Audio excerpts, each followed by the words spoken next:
topic, that is important constitutional doctrines and scope of judicial review of various tax authorities and government actions. And on this subject, none other than our brother CA, advocate, and now Dr. Kapil Goyal ji with us. I welcome you, sir. Thank you, I sir. also welcome Hemant Mubarak Pava ji, sir. Atul Puri ji, Sunil Dhamija ji, and all the participants on this Rajesh channel. भाई आवाज चली गई। On this channel. आ रही है भाई साहब, आवाज आ रही है? आ रही है। One more good news and a proud moment to us that our Kapil Bhai has been awarded with the doctorate by the JECRC University, that is the prestigious University of Rajasthan. They awarded only 2 degrees, 2 doctorate, one to our Kapil Bhai and second to our none other than CA, former Central Minister Suresh Prabhu ji. So And big it was on clapping to two our honorary Kapil Bhai, doctorate, 2 honorary doctorate. to honorary doctorate. And this news has been covered by the various news channels, newspapers. I have cutting of them, some of them, and I also shared in the group. Radha Rani ki sir, aapke upar kripa bani rahe. अरे I sir, would like to say only this thing. This is a very small piece of degree for you, sir, before your अरे sir, knowledge, and more about to come to you, sir, before your name. So I once again congratulate you, sir. Or I would like to say to add something, Atul Puri ji, Sunil Dhamija ji, or Hemant Pava ji, if they would like to add something, so they over to you, sir. Otherwise, straight away to Kapil Bhai, and I request Kapil Bhai ki Kapil Bhai ji, you tell us the all things about your degree, honorary doctorate degree, क्योंकि because मेरे को तो जो knowledge थी मैंने जो आपको बता दिया कपिल भाई, मतलब सबको बता दिया। तो over to sir sir Sunil भाई, धमीजा सर आप कुछ ऐड करेंगे अतुल जी, या डायरेक्ट कपिल भाई जी को बोलूं, मैं रिक्वेस्ट करूं? कर दे, शुरू करें। जी सर, थैंक यू सुनील भाई, धमीजा सर और पुरी साहब, Hemant Paba ji. And with this once again I congratulate, now we will say Kapil भाई, नॉट कपिल भाई, टू डॉक्टर कपिल भाई। सो ओवर टू कपिल भाई। Thank you sir. हाँ, पापा जी कुछ कहना चाह रहे हैं? सर बस आपको तो वही अभिनंदन करना चाह रहा था, डॉक्टरेट। मैंने ग्रुप में जब वो देखा न्यूज़पेपर की कटिंग्स तो बहुत मजा आ गया। मैं सर कहा कपिल भाई है तो अपने वो है। And he also shared the dice with Gajendra Singh Shekhawat ji, is a हाँ, union minister of our Modi government. So this is also a big achievement by of Kapil Bhai, sir. और उसमें वो news cutting भी पूरी पढ़ी मैंने। Sir sir जी sir sir जहाँ जहाँ आपका नाम हाँ जो मैंने प्रोमिनेंटली आया। सर हाँ आगे और देखिए, देखिए सर, ओनली सिर्फ 2 डॉक्टरेट दी 171 गई बिल्कुल हमारे यूनिवर्सिटी ने, सामने। ओनली 2 डॉक्टरेट दी गई, जिसमें कपिल भाई और सुरेश प्रभु जी थे। हाँ, ये बात तो सर नाउ कपिल भाई sir.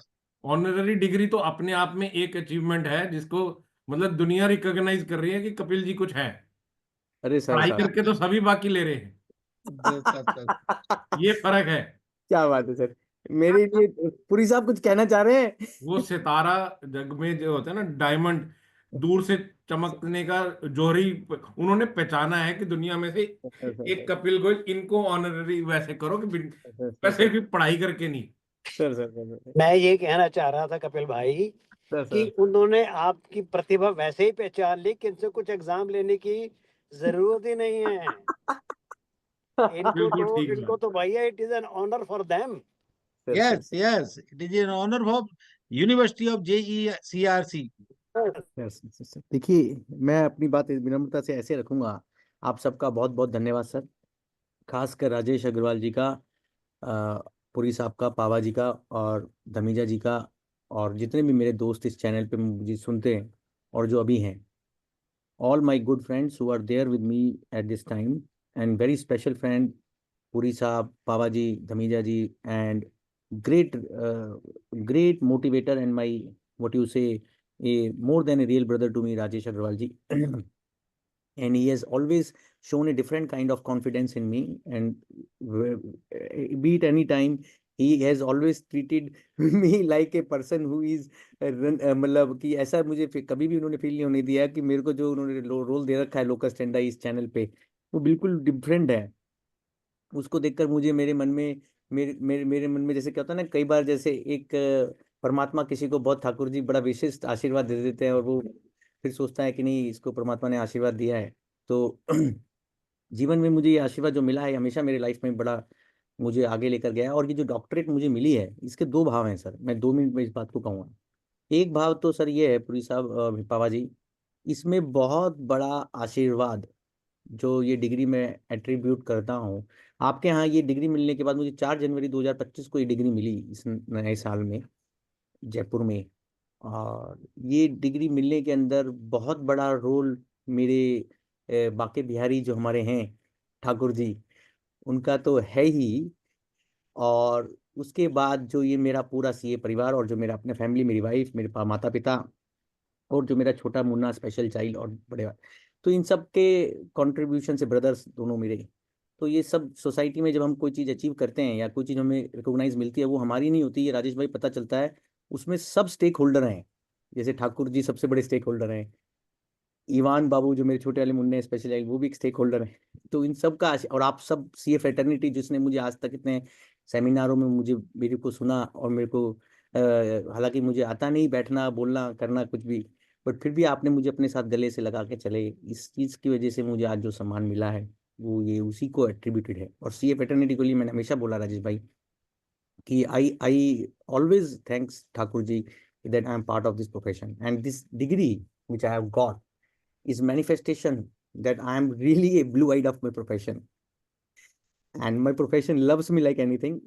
And when Puri Saab, like Tamija Saab, like people and Pava ji and all learned chartered accountants across country, अभी मैंने 1 महीने में सर जितने भी सेमिनार किए पुरी साहब इस डिग्री से मिलने के पहले इंदौर गया था मैं इमीडिएटली, और उसके बाद मैं सूरत गया और रायपुर, और अभी पिछले दिनों जहाँ शेखावत साहब थे वहाँ जोधपुर गया।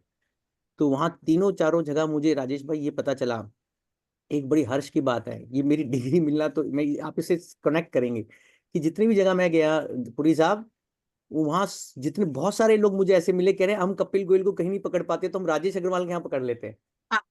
कितनी मधुर भाव है इस सर भाव को सुनते ही मेरे को लगा मेरा सेमिनार करना जो भी जैसे इसी जो हम करते हैं मेहनत करते हैं ऐसा नहीं है, वो कहाँ कहाँ जाकर किस किस लेवल पे अपने रिजल्ट्स दिखा रही होती है। और इसमें वो जो बात मैंने जिस दिन डिग्री मिली थी तो मुझे तो ज्यादा बोलना नहीं आता, एक्सेप्टेंस स्पीच होती है जैसे डिग्री, उसमें एक काम क्या हुआ राजेश भाई, उन्होंने मुझे गेस्ट ऑफ ऑनर भी बनाया उस दिन। हम्म। उस यूनिवर्सिटी में कई हजार बच्चों को डिग्रियां मिली हैं, वहाँ ओ 25-30 हजार बच्चे पढ़ते हैं उस यूनिवर्सिटी में। हाँ मतलब 2-2.5 हजार डिग्री तो उसी दिन डिस्ट्रीब्यूट हुई हैं, ग्रेजुएशन की और पोस्ट ग्रेजुएशन की।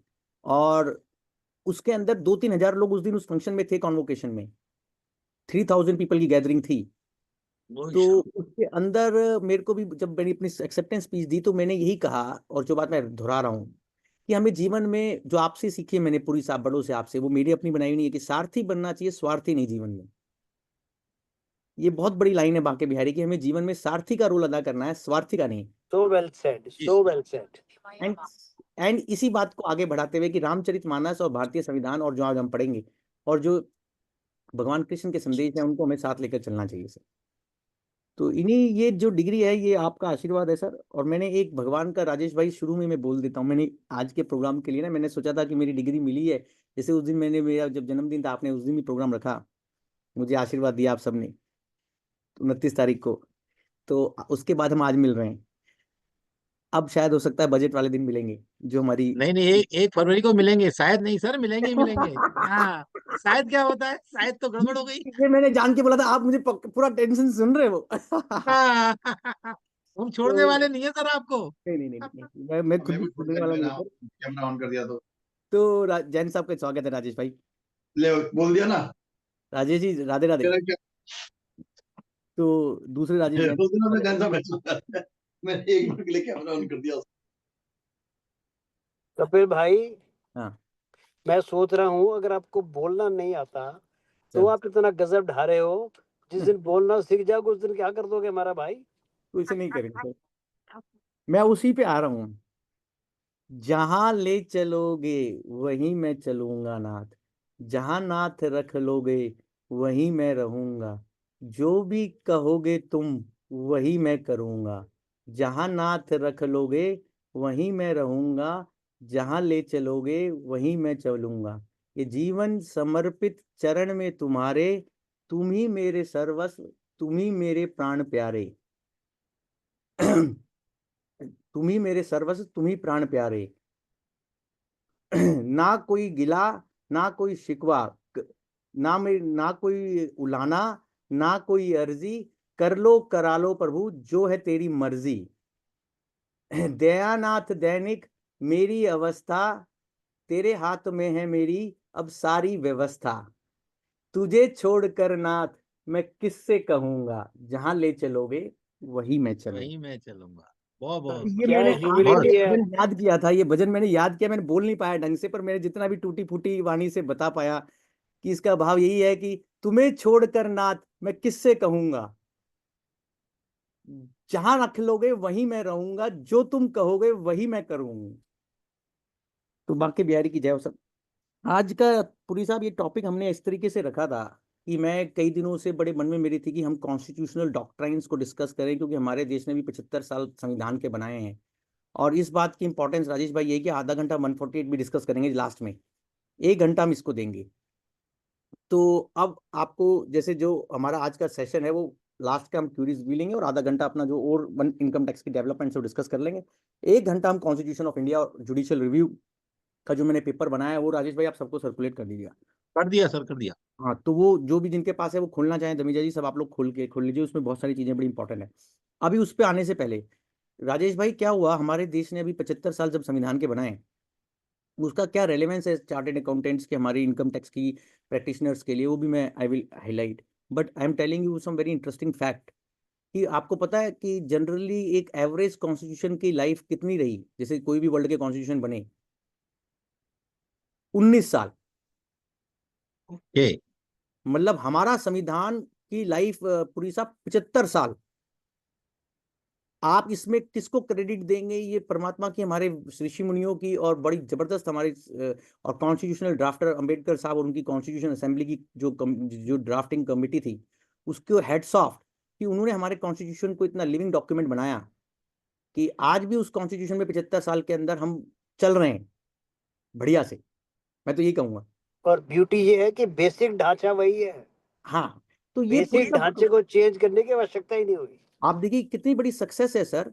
वरना 19 साल किसी को, जैसे मैं पढ़ रहा था, मैं आई विल, और इस सेमिनार को डिजाइन करने के पीछे राजेश भाई 75 years of constitution, 75 years of supreme court, ये सब बातें मेरे दिमाग में थी। और संविधान की कितनी इंपॉर्टेंस हो सकती है और रहेगी। और खासकर आज के परिप्रेक्ष्य में जहां टैक्स अथॉरिटीज और रेगुलेटरी अथॉरिटीज बड़ी अजीब सी हो गई हैं, इंक्लूडिंग एनफोर्समेंट डायरेक्टरेट एक्सेट्रा, और उसमें जो संविधान की वैल्यूज हैं धमीजा जी, उसका क्या रेलेवेंस है वो बहुत इंपॉर्टेंट है। It's not theoretical, it's very important to understand as a citizen of this country also, कि हमें इन डॉक्ट्राइंस का पूरी साहब क्या यूज है, और आज संविधान का क्या क्या यूज है। बहुत जबरदस्त यूज है सर। जैसे आज हम इंडिपेंडेंटली कोई काम करना चाहते हैं, कुछ कुछ अपने साथ अपने जीवन को एक पर्टिकुलर मैनर में जीना चाहते हैं, तो वो आजादी हमारे को संविधान ने दी हुई है अपना सेल्फ पोजेस करने की, और हमारी सेल्फ को कोई हमसे छीन नहीं सकता। किसी ने कहा कि जैसे कोई बात चल रही थी राजेश भाई, संविधान को देखा जाए कॉन्स्टिट्यूशनलिज्म, जैसे कॉन्स्टिट्यूशन ऑफ इंडिया एक चीज हो गया 1950 का डॉक्यूमेंट कॉन्स्टिट्यूशन ऑफ इंडिया, उससे पैदा हुआ वर्ड कॉन्स्टिट्यूशनल लॉ, फिर उससे पैदा हुआ कॉन्स्टिट्यूशनलिज्म, फिर उससे पैदा हुआ कॉन्स्टिट्यूशनलाइजेशन, फिर उससे पैदा हुआ कॉन्स्टिट्यूशनलिस्ट। कितने वर्ड हो गए? Constitutionalist, constitutionalism, constitutionalisation, constitutional law and constitution of India. इससे मैं अभी 15-20 और डेरिवेटिव निकालूंगा। ये क्या है? कॉन्स्टिट्यूशनलिज्म क्या है? कॉन्स्टिट्यूशनल लॉ क्या है? कॉन्स्टिट्यूशनलिस्ट क्या है? कॉन्स्टिट्यूशनलाइजेशन किसी चीज का क्या है? कि अगर कोई चीज कॉन्स्टिट्यूशन के स्टेटस पे है तो वो सबसे ऊपर है, सुप्रीम है वो। हमारे संविधान के अंदर 3 ऑर्गन बताए गए, एग्जीक्यूटिव, जुडिशरी और लेजिस्लेचर। तीनों के बहुत रिजिड तो नहीं है, बट तीनों के अपने अपने अधिकार क्षेत्र भी है कि एग्जीक्यूटिव क्या करेगी पूरी साहब, लेजिस्लेचर क्या करेगा, और पार्लियामेंट जुडिशरी क्या करेगी। अब बहुत डिबेट चली कि क्या हमारे देश का जुडिशरी पार्लियामेंट को अकाउंटेबल है। मैं तो बहुत छोटा व्यक्ति हूं, मुझे नहीं आता, पर मैंने जितनी किताबें पढ़ी उसमें राजेश भाई ये समझ में आया कि judiciary is only accountable to the constitution of India and through constitution to the people at large. But constitution is the supreme law, not parliament. सबसे ऊपर संविधान ही रहेगा, संविधान के नीचे पार्लियामेंट लेजिस्लेचर है, संविधान के नीचे गवर्नमेंट है, संविधान के नीचे एग्जीक्यूटिव है, संविधान के नीचे जुडिशरी है। इफ पुरी साहब तीनों संविधान के नीचे हैं और तीनों ऑर्गनों के अंदर अपना अपना एक क्षेत्र रक्षण है। अब मान लीजिए किसी ने कहा कि साहब आपके पास क्या राइट है, आप बिजनेस कर सकते हैं, ये अधिकार आपको कहां से मिल रहा है राजेश भाई? चर्चा को सरल और इंटरेस्टिंग बनाने के लिए right to carry on business एक फंडामेंटल अधिकार दिया गया। फंडामेंटल मतलब वो छीना भी नहीं जा सकता आपसे, वो फंडामेंटल है। रीजनेबल रिस्ट्रिक्शन हो सकती है उस पर, but right to carry on business profession is carry on under article 19 part 3 fundamental rights chapter. तो कहने का मतलब यह है कि अगर आपको बिजनेस का अधिकार दे दिया तो वो आपका बिजनेस का अधिकार गवर्नमेंट के अधीन नहीं है। जी जी जी जी। आपको ये नहीं कहा जा सकता कि आज आपके पसंद नहीं आ रही राजेश भाई, आपकी बातें समझ में नहीं आ रही, एक काम करते हैं आपका सब कुछ ले लेते हैं। ऐसा हो सकता है या होना चाहिए? नो नो, नॉट एट या ऑल। आपकी बातें समझ में नहीं आ रही, लिया आपका आपका आपका आपका कुछ भी उजाड़ दिया आपको, जैसे वो बुलडोजर वाला जजमेंट नहीं आया सुप्रीम कोर्ट का। जस्टिस गवाई का ऑर्डर आया सुप्रीम कोर्ट का, बुलडोजर जस्टिस का बिल्कुल। जजमेंट नाम दिया गया। तो कहने का मतलब यह है कि कॉन्स्टिट्यूशनलिज्म, कॉन्स्टिट्यूशनलिस्ट और कॉन्स्टिट्यूशनलाइजेशन पुरी साहब, और कॉन्स्टिट्यूशनल कल्चर। कॉन्स्टिट्यूशनल कल्चर क्या है? और 75 साल हमारे संविधान की आयु हो गई। आपको पता है पुरी साहब कि जितने साल के संविधान को हमारे बने हुए इसके काफी फेसेस रहे कि जब हमारे देश को आजादी मिली तब शुरू में इंटरप्रिटेशन ऐसी आई कि संविधान के अंदर अमेंडमेंट हो सकते हैं और संविधान में गवर्नमेंट चाहे और जो पार्लियामेंट चाहे तो वो फंडामेंटल राइट वगैरह को भी चेंज कर सकती है। बाद में जब केशव नंद भारती का डिसीजन आया तब सारी बातों को राजेश भाई ये कहा गया कि नहीं नहीं, जो बेसिक फीचर है कॉन्स्टिट्यूशन का वो चेंज नहीं हो सकता, 9 जज बेंच ने। तो Keshavananda Bharati was itself milestone. But मैंने अपनी सब्जेक्ट को जब समझा तो ये देख के दिखाई दिया राजेश भाई कि इस पूरे कॉन्स्टिट्यूशनल सिनेरियो के अंदर एक सबसे महत्वपूर्ण चीज जो है कि इस कॉन्स्टिट्यूशनल कल्चर को बनाए हुए है वो क्या है? फोर्स, जिसके बिना कॉन्स्टिट्यूशनल कल्चर रह ही नहीं पाएगा। और जो हमारे कॉन्स्टिट्यूशनल मेकर्स ने कही पुरी साहब, कॉन्स्टिट्यूशनल ड्राफ्टर ने और कॉन्स्टिट्यूशनल जिन्होंने फ्रेमर्स ने हमें सबसे ज्यादा इंपॉर्टेंट संविधान में एक्सप्रेसली दिया। अमेरिका में अलग से नहीं था, हमारे संविधान के अंदर जो अलग से उन्होंने जुडिशियल रिव्यू का कंसेप्ट डाला वो सबसे इंपॉर्टेंट ड्राइविंग फोर्स है अग्रवाल साहब इस कल्चर को बरकरार रखने के लिए। अगर ये जुडिशियल रिव्यू माइनस करके आप देखें तो जितना भी कॉन्स्टिट्यूशनलिज्म, कॉन्स्टिट्यूशनलिटी, जितनी भी आज चीजें हुई हैं वो नहीं हो पाती अगर जुडिशियल रिव्यू नहीं होता तो। और जुडिशियल जुडिशरी रिव्यू, को उतनी पावर भी दी, राइट कॉन्स्टिट्यूशन के अंदर ही पावर दी। Right, that is what I am saying कि अमेरिकन कॉन्स्टिट्यूशन से अगर हम कंपेयर करें, जैसे 4 किताबें राजेश भाई मैंने आज सोचा था आप लोगों को बताऊंगा कि आप सब नोट कर लें जिसको पढ़ने का मन करे, क्योंकि आपके यहाँ ना कुछ लोग इस बात को बड़ा अप्रिशिएट करते हैं कि कपिल जी आप किताबें बताते हैं। जो ये देखिए ये किताब राजेश भाई मैं स्क्रीन पे दिखा रहा हूँ अगर आ रही है, ये किताब सुप्रीम कोर्ट ने पब्लिश करी है। आज का आपका सेमिनार तैयार करने के लिए और मेरे को बोलने के लिए ये किताब ड्राइविंग फोर्सेस का नाम नोट कर लीजिए, justice for the nation, justice for the nation, reflections on 75 years of supreme Court of India. इसको पब्लिश करने वाला खुद सुप्रीम कोर्ट ही है, सब सुप्रीम कोर्ट के लोग हैं, और थॉमस राइटर इसका साथ में को पब्लिशर है, जस्टिस फॉर द नेशन। और एक दूसरी किताब मैं इसका जरूर आपको बताऊंगा, और इसमें राजेश भाई चंद्रचूड़ साहब से लेकर जो उस समय वर्तमान उस समय के चीफ जस्टिस थे, और एम वेंकट चलैया साहब, आर.वी. रविंद्रन साहब, सीकरी साहब और देश के दातार साहब, सारे काबिल जूरिस्ट और लर्नेड स्कॉलर्स ने, जजेस ने अपने थॉट्स दे रखे हैं डिफरेंट डिफरेंट पॉइंट पे, और सबसे ज्यादा थॉट जुडिशियल रिव्यू पे दे रखे हैं, और जो कि आज के सेमिनारों में आपको मैं जरूर कम्युनिकेट कर दूंगा। और मैंने काफी सारे थॉट्स तो अपने पेपर में निकाल के लिख भी दिए हैं। तो जस्टिस फॉर द नेशन वाली किताब राजेश भाई आज के सेमिनार का एक बड़ा इंपॉर्टेंट पॉइंट है, ये जस्टिस फॉर द नेशन। मैंने तो कई दिनों से और कोई किताब नहीं, मैं इसी को जैसे कहते हैं ना पुरी साहब, मैं इसी को पढ़ने में लगा हुआ हूं, मैं और कोई वर्ड नहीं बोल रहा, इसी को इनहेल करने में लगा हुआ हूं, एक एक वर्ड अंडरलाइन करके। और दूसरी किताब बियॉन्ड कोर्ट रूम, फलियस नारीमान साहब की, ये बहुत कमाल की किताब है, तो गुजर के फलियस नारीमान साहब, इनकी जस्ट लास्ट किताब बियॉन्ड कोर्ट रूम। तो ये दो किताबें राजेश भाई, beyond court room and justice for the nation, और जस्टिस फॉर द नेशन किताब में 15-20 आर्टिकल है पुरी साहब, कमाल सर। मतलब हम किस तरीके से कॉन्स्टिट्यूशन को ले जाकर राजेश भाई, जैसे आप बोलते हो ना पीएमएल अथॉरिटीज का एडजस्टमेंट हो रहा है किसी अथॉरिटी का, तो किस लेवल पे कॉन्स्टिट्यूशन रोल अदा कर सकता है और उसमें कितनी इंपॉर्टेंसी है जुडिशियल रिव्यू में खासकर, वो सर इनको पढ़ने से पता चलता है राजेश जी। जैसे सबसे पहला चैप्टर इंट्रोडक्टरी इसमें 20-25 पेज का चंद्रचूड़ साहब का है। मैं आपको अगर उनके पूरा तो चैप्टर बोर नहीं करूंगा, मैं उसके कुछ लाइन पढ़ के बताता हूं इस किताब से, आपको बड़े इंटरेस्टिंग लगेंगे। देखिए क्या लिखा है पुरी साहब। First, the drafters recognized and constitutionalized judicial review of not only executive action but also primary legislation. तो इसमें चंद्रचूड़ साहब कह रहे हैं कि हमारे संविधान के जो बनाने वाले थे, उन्होंने सबसे अच्छा और सबसे महत्वपूर्ण काम जो किया, जिसकी वजह से सुप्रीम कोर्ट संविधान की फीलिंग को बरकरार रख पाया राजेश भाई, वो जुडिशियल रिव्यू है। अब जुडिशियल रिव्यू संविधान के अंदर से कहां से निकल रहा है पुरी साहब? 3 आर्टिकल 4 आर्टिकल आप नोट कर सकते हैं इंपॉर्टेंट, जो बहुत इंपॉर्टेंट है आज की चर्चा के लिए। आर्टिकल 13 सब आर्टिकल 2, जिसमें ये लिखा हुआ है सर कि the state shall not, article 13 sub article 2 Dhamija ji, the state shall not make any law which takes away or abridges the rights conferred by this part, or any law made in contravention of this clause to the extent of contravention be void। इसके दो भाग है पूरी साहब article 13(2) के। अग्रवाल साहब आप अपना माइक ओपन करके रखो, आपसे मैं इंटरेक्शन करता रहूंगा। आर्टिकल 13(2) में राजेश भाई दो पार्ट हैं। एक पार्ट तो ये कहता है कि कोई भी कानून जो स्टेट बनाएगा, स्टेट मतलब सरकार बनाएगी, लेजिस्लेचर बनाएगा, चाहे स्टेट गवर्नमेंट बनाए चाहे सेंट्रल गवर्नमेंट बनाए, चाहे वो प्राइमरी लेजिस्लेशन हो चाहे वो डेलीगेटेड हो, कोई भी लॉ अगर संविधान के फंडामेंटल राइट वाले चैप्टर को हनन कॉन्ट्रावेंट करेगा तो वो वाइड होगा और उसको वाइड करा जाएगा। अब वाइड कौन करेगा? जुडिशरी। हाँ, वाइड कौन करेगा? और मतलब इस आर्टिकल 13(2) को बनाने में जो सबसे पहले लिखा हुआ है पार्ट 3 के अंदर, 12 है फिर 13 है, 13 में लिखा है कि कोई भी लॉ जो बनेगा जो इसके डेरोगेशन में होगा फंडामेंटल राइट के, वो वाइड होगा। ये टेस्ट कौन करेगा? भैया तभी तो कहते हैं ना जुडिशियल रिव्यू का जो आर्टिकल है वो आत्मा है कॉन्स्टिट्यूशन की। अभी सर, अभी धीरे सर, अभी पूरा 1 घंटा लगाना है सर मुझे, पिक्चर के एंड में मत पहुंच, क्लाइमेक्स में नहीं जा रहा सर। आर्टिकल 13 सब आर्टिकल 2 आपने नोट कर लिया राजेश भाई। The state shall not make any laws which takes away or abridges the rights conferred by this part. तो ना तो स्टेट बनाएगा ऐसा, और बनाता है तो वो वाइड होगा। और उसमें लॉ क्या है राजेश भाई? लॉ में सब कुछ इंक्लूडेड है। मतलब लॉ में आप सोचिए सर्कुलर इंस्ट्रक्शन, कुछ भी चीज जो बना रहा है स्टेट गवर्नमेंट से जो आ रही है, वो सब इंक्लूडेड है।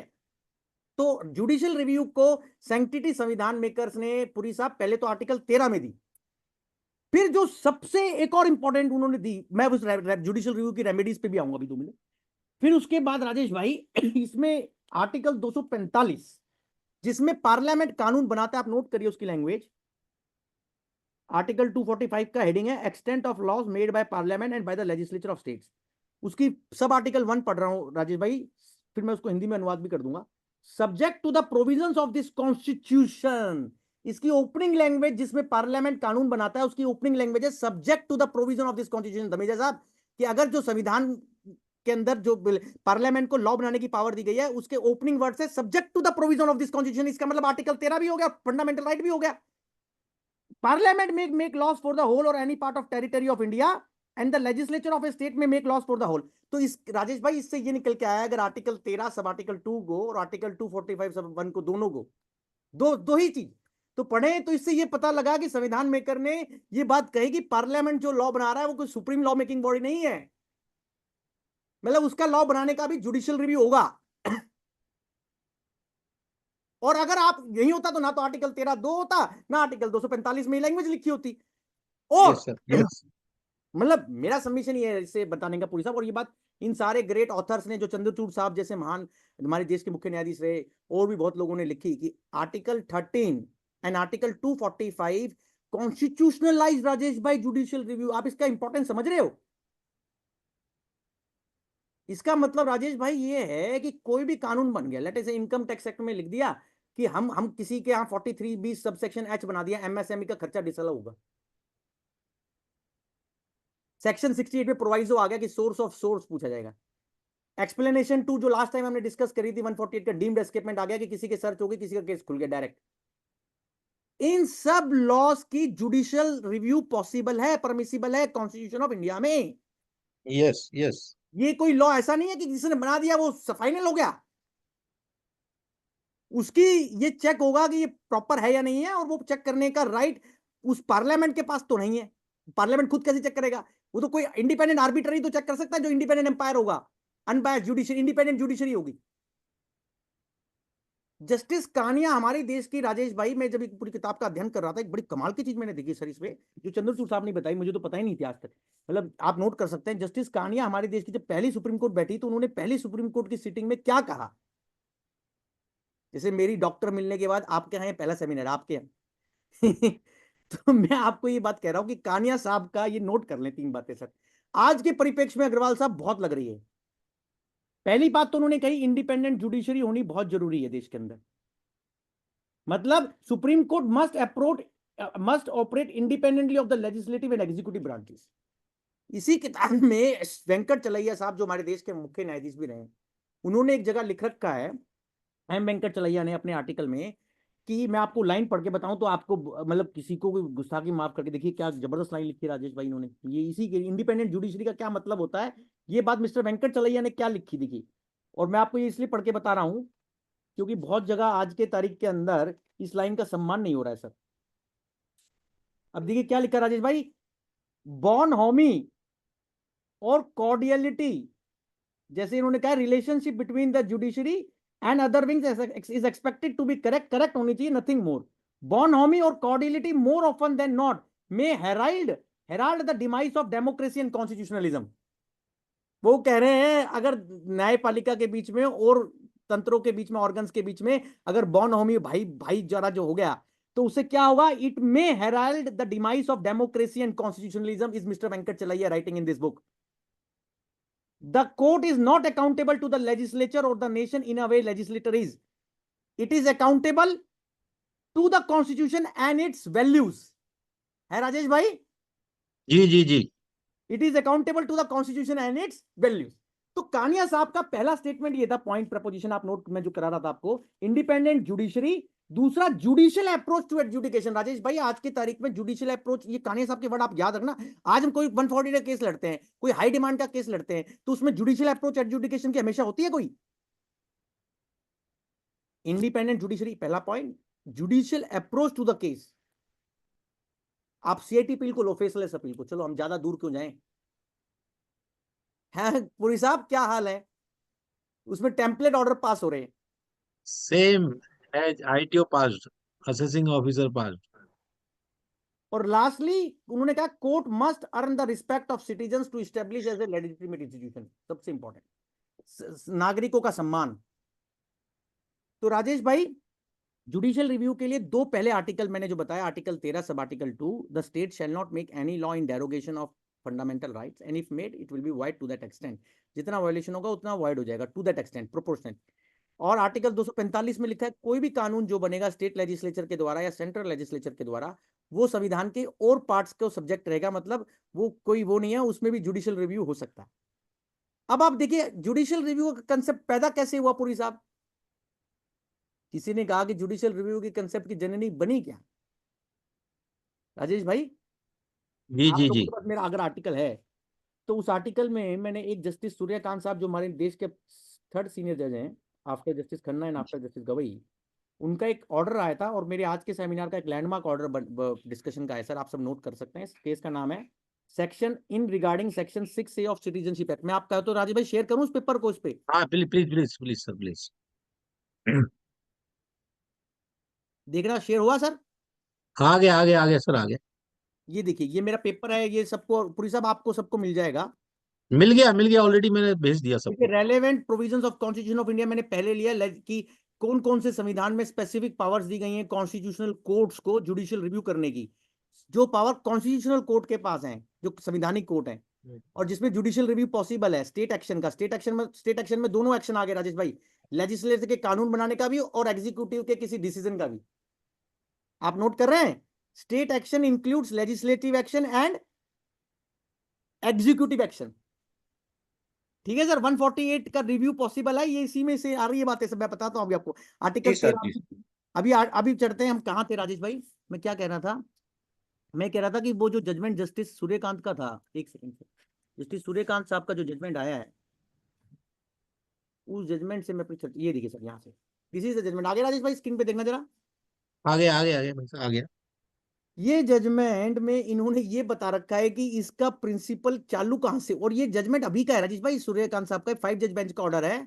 सेक्शन 6 से सिटीजनशिप एक्ट का सेक्शन चैलेंज था, ये पहले भी मैंने एक बार ऊपर से डिस्कस किया था, आज हम डिटेल में डिस्कस करेंगे इस ऑर्डर को, थोड़ा आपको चाहे मतलब बोरिंग ना लगे, क्योंकि बहुत बहुत इंपॉर्टेंट डिस्कशन, कंटेंट बहुत इसका इंपॉर्टेंट है जजमेंट का राजेश भाई।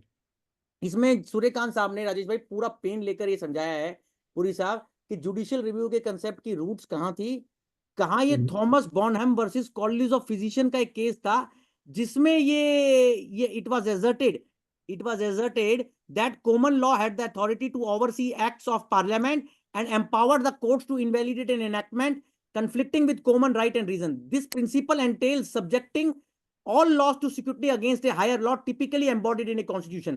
तो ये जो चीफ जस्टिस कोक की रूलिंग थी, Thomas Bonham versus College of Physicians, Rajesh भाई ये वहां से चालू हुआ है, आप समझ रहे हैं। फिर उसके बाद यूनाइटेड स्टेट्स की सुप्रीम कोर्ट के एक जस्टिस मार्शल साहब रहे, ये कई जगह हमें थ्योरी में पढ़ाया जाता है, मैडबरी वर्सेस मेडिसिन, इसने भी इस बात को कहा कि संविधान के अंदर ये इजाजत होगी, हालांकि यूएस के संविधान में अलग से प्रोविजन नहीं है जुडिशियल रिव्यू का, हमारे संविधान में अलग से प्रोविजन है, तो भी यूएस सुप्रीम कोर्ट ने कहा कि कोई भी पार्लियामेंट जो लॉ में बना रही है गवर्नमेंट, उसको चेक करने के लिए जुडिशरी के पास फाइनल राइट होगा, सुप्रीम कोर्ट के पास, कॉन्स्टिट्यूशनल कोर्ट के पास, और वो चेक करेंगे कि क्या वो लॉ किसी संविधान के आर्टिकल को ब्रिज करा नहीं कर रहा। और उनकी ये लाइन राजेश भाई देखिए, जो मैंने अंडरलाइन करी है ना, ये जो मैंने हाईलाइट करी है, देखिए पढ़िए, Thus, the particular phraseology of the United States of Constitution of United States confirms and strengthens the principles supposed to be essential to all written constitutions, that a law repugnant to the Constitution is void and that courts as well as other departments are bound by that instrument. आपको पता है, चर्चा को थोड़ा और interesting बनाने के लिए राजेश भाई मैं एक चीज बताता हूँ, विवाद से विश्वास 2024 आई, आपको याद है, आप तो मुझे प्यार देकर बुलाते ही रहते हो हमेशा, जैसे मैंने कहा अभी अपने ओपनिंग उसमें, तो 2 नवंबर को आपने मेरा एक सेमिनार रखाया था, अपना नया रखा था, जी जी जी। पुरी साहब भी थे, पुरी साहब को याद आ जाएगा, हमने 2 बातें कही थी, हालांकि मैं तो बहुत छोटा व्यक्ति हूँ और बहुत छोटे लेवल से मेरे को समझ में आता है, मैं आपको ये याद दिला रहा हूँ राजेश भाई, उस समय मैंने आपको 2 बातें कही थी आप लोगों को, कि ये जो सर्कुलर में इन्होंने कहा है कि जिसकी अपील बाद में डिस्पोज हो जाएगी वो नहीं जा पाएगा, मतलब अपील उस वक्त तक पेंडिंग रहनी चाहिए जब डिक्लेरेशन फाइल हो रहा है, 22 जुलाई को भी रहनी चाहिए, बाद में उन्होंने उस बात को दिसंबर में चेंज कर दिया कि नहीं नहीं हम गलत थे, ये उसी समय पेंडिंग होनी चाहिए, और ये बात कपिल गोयल ने आपको कब कही थी, तो पहले सेमिनार में ही करी थी, जब 2 मुझे तो तारीख को ही बोल दिया था। क्या होने वाला है, अब आप ये तो कह नहीं सकते कि कपिल भाई मेरे कहने की कुछ मेरी, और ये भी मैं नहीं कह रहा कि कोई बात मेरी बात को वेट देता है, सुनता है, मैं तो अब बिहारी जी को बात बता रहा था आप लोगों को, अब तो क्लैरिफिकेशन आ गई अब तो। नहीं वो बिहारी जी ने सुन ली ना आपके थ्रू। अब दूसरी बात सुनो दादा, मैं जुडिशियल रिव्यू की इंपॉर्टेंस बता रहा हूं और उसका कोरिलेट करके कहां ले जा रहा हूं, सुनना ध्यान से, आपको बड़ी इंटरेस्टिंग बताने लगा। जस्टिस भाकरू के पास दिल्ली उच्च न्यायालय में 2 रिट पिटीशन गई, एक तो मुद्दा ये था वीएसवी का कि 22 जुलाई की अपील अगर बाद में डिस्पोज होगी तो वीएसवी की एलिजिबिलिटी डिस्टर्ब होगी, सर्कुलर बाद में आ गया बोर्ड का, नहीं होगी, हमारी बात जो हमने कही थी अप्रूव हो गई। दूसरी बात राजेश भाई, आपको याद है आपने बड़ा इंटरेस्ट लिया था उस बात में कि जिसकी 22 जुलाई को अपील का टाइम लिमिट निकला नहीं पर पेंडिंग था, तो क्या वो एलिजिबल होगा, तो बोर्ड ने पहले कहा था, फाइल करे फिर विड्रॉ करे। हाँ नहीं अब सुनो, ये बात मैंने तभी आपको क्या कहा था कि नहीं ये अलाउड होनी चाहिए, पूरी साहब मेरे से डिबेट कर रहे थे, जबकि थोड़ा बहुत पूरी साहब हेल्दी भी कर रहे थे, बड़े के नाते करते हैं वो, मुझे जैसे एक मेरी बात से मेरे से और निकलवाने के लिए करते कई बार, तो इन्होंने कहा कि नहीं कपिल इसमें ऐसे है ऐसे है, और राजेश भाई मेरे साथ हो गए थे बाद में कि ये क्या बात हुई। आप कमाल देखो राजेश भाई क्या हुआ, मैं अपने मन में सोच रहा था, जैसे आप स्माइल कर रहे हो ना, मैं ऐसे ही सोच रहा था कि ये जुडिशियल रिव्यू की ताकत देखो पुरी साहब, जुडिशियल रिव्यू की ताकत। दिल्ली हाईकोर्ट में इस बात के ऊपर रिट फाइल हुई भाकरू साहब के पास नवीन कुमार अग्रवाल के 2 मैटर्स में, 2024 दिसंबर में रिट गई और 2025 में गई जस्टिस बीबू भाकरू के पास कि साहब क्या ये जो उन्होंने जिस आदमी को एक्सक्लूड कर दिया है, जिसकी अपील मतलब टाइम लिमिट नहीं निकला था, क्या वो फेयर है, कॉन्स्टिट्यूशनली वैलिड है, उसकी संवैधानिक वैलिडिटी चैलेंज हुई। 15 जनवरी को एक ऑब्जर्वेशन जस्टिस भाकरू ने कोर्ट में करी, तब कल परसों आकर फिर उसको भी उन्होंने कह दिया नहीं कि जिसका टाइम लिमिट नहीं निकला था वो भी पूरी साहब एंटाइटल्ड होगा। एम आई राइट और रॉन्ग? यस। एम आई राइट और रॉन्ग सर? बिल्कुल बिल्कुल बिल्कुल, यू राइट।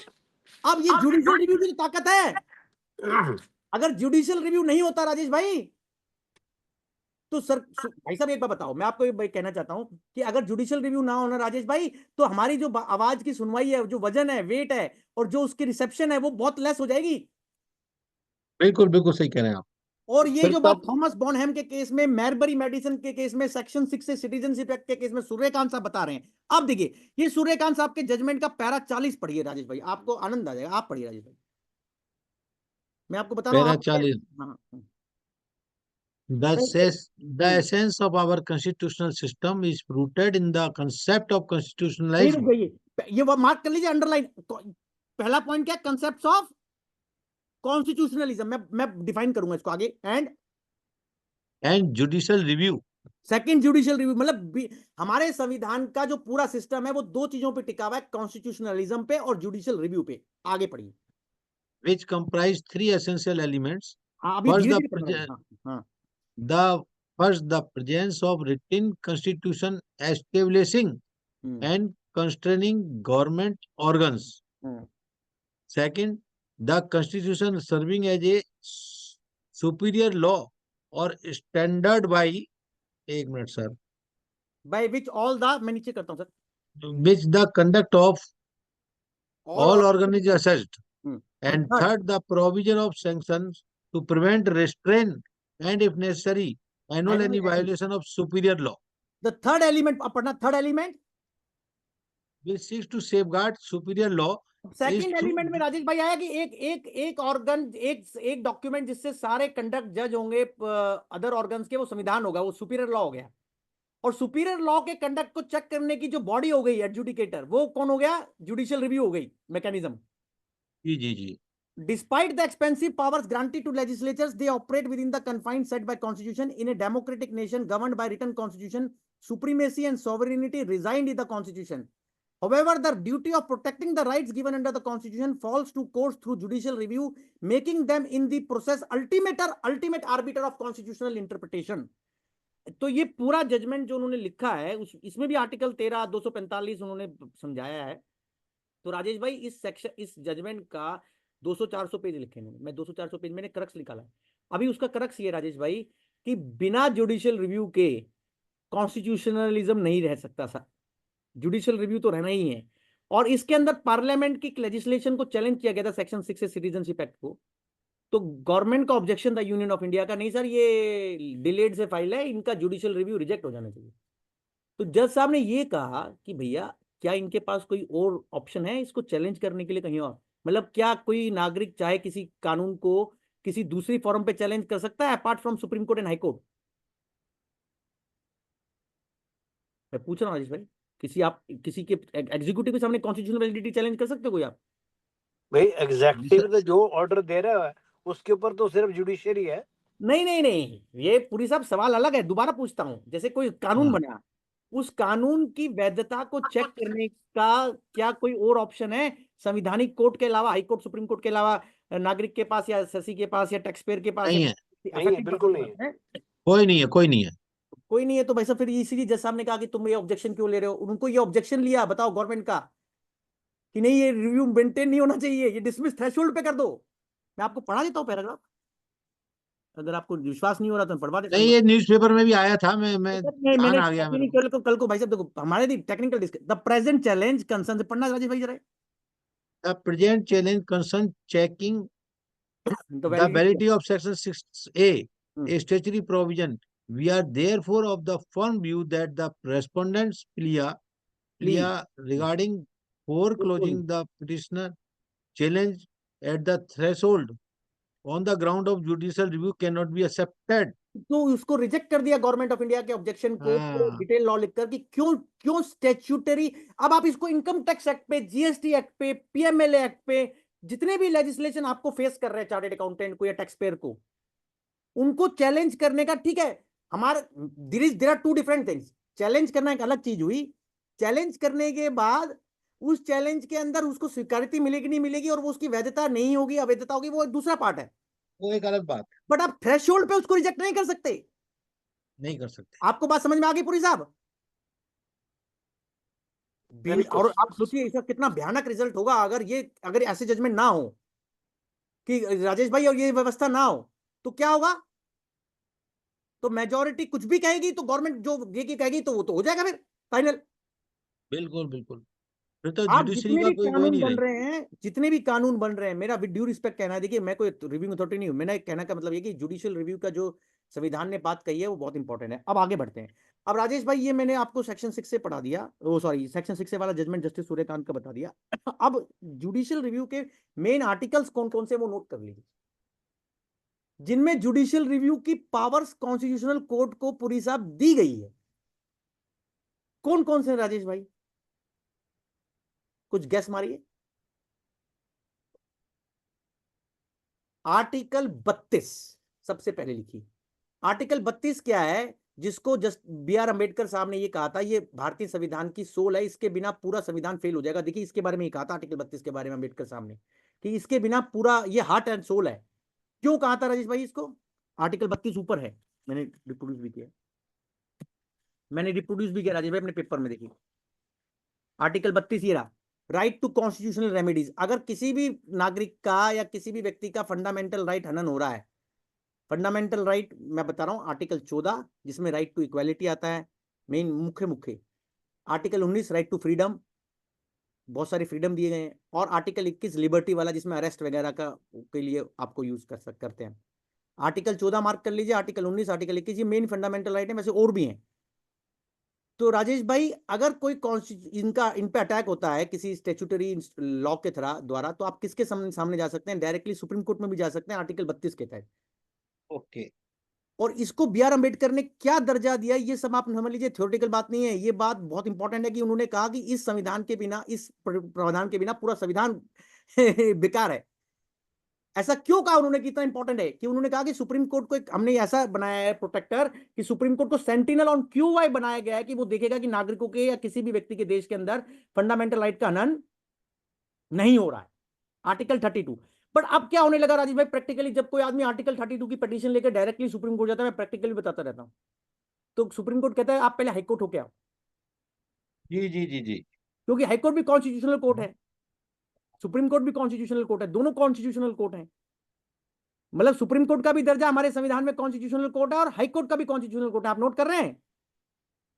बाकी कोर्ट स्टैट्यूटरी होंगी, बट ये कोर्ट जो सारी हैं, ये दोनों कोर्ट कॉन्स्टिट्यूशनल कोर्ट है। सुप्रीम कोर्ट के पास आर्टिकल 32 है, आर्टिकल 32 के अंदर ये पावर है कि फंडामेंटल राइट के वॉल्यूशन में डायरेक्ट आदमी जा सकता है। अब ये प्रावधान वैसे तो अंबेडकर साहब ने कहा था कि बड़ा इंपॉर्टेंट है, पर प्रैक्टिकली आज की तारीख में राजेश भाई बहुत कम लोगों के केस में आर्टिकल 32 की पिटीशन डायरेक्टली सुप्रीम कोर्ट वो करता है। मैं आपको चर्चा को इंटरेस्टिंग बनाने के लिए बताता हूं, पता नहीं मैंने कभी आपके यहाँ डिस्कस किया नहीं गया, एक सुप्रीम कोर्ट का डिसीजन आया, एक चार्टर्ड अकाउंटेंट ने एक पीआईएल फाइल करी थी डिन के ऊपर, जीएसटी में, प्रदीप गोयल के नाम से थी शायद वो। उसमें ये था कि एमआर शाह साहब का ऑर्डर है कि क्या जीएसटी की कम्युनिकेशन में भी डिन होना चाहिए, नहीं होना चाहिए। तो वो पिटीशन आर्टिकल 32 में गई थी। तो बहुत सारी पिटीशन जब आर्टिकल 32 में जाती है, जनरली सुप्रीम कोर्ट कहता है आर्टिकल 226 में जाइए। अब मैं एक और, ये जुडिशियल रिव्यू का पहला पॉइंट हो गया कि right to remedies under article 32। अब आइए आर्टिकल 136 राजेश भाई, ये बहुत ही प्रैक्टिकल और बहुत इंपॉर्टेंट है। आर्टिकल 136 एक बार पढ़ोगे राजेश भाई इसको जरा? Special leave to appeal by the Supreme Court.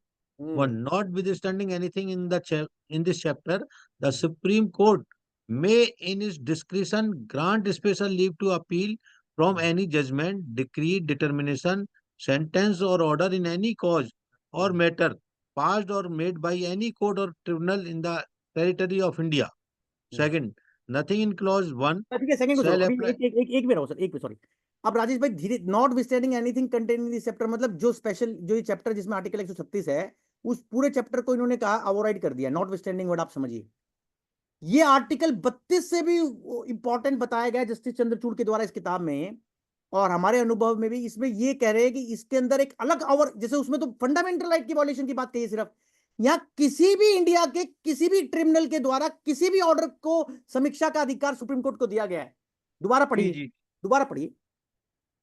Special leave to appeal by the Supreme Court.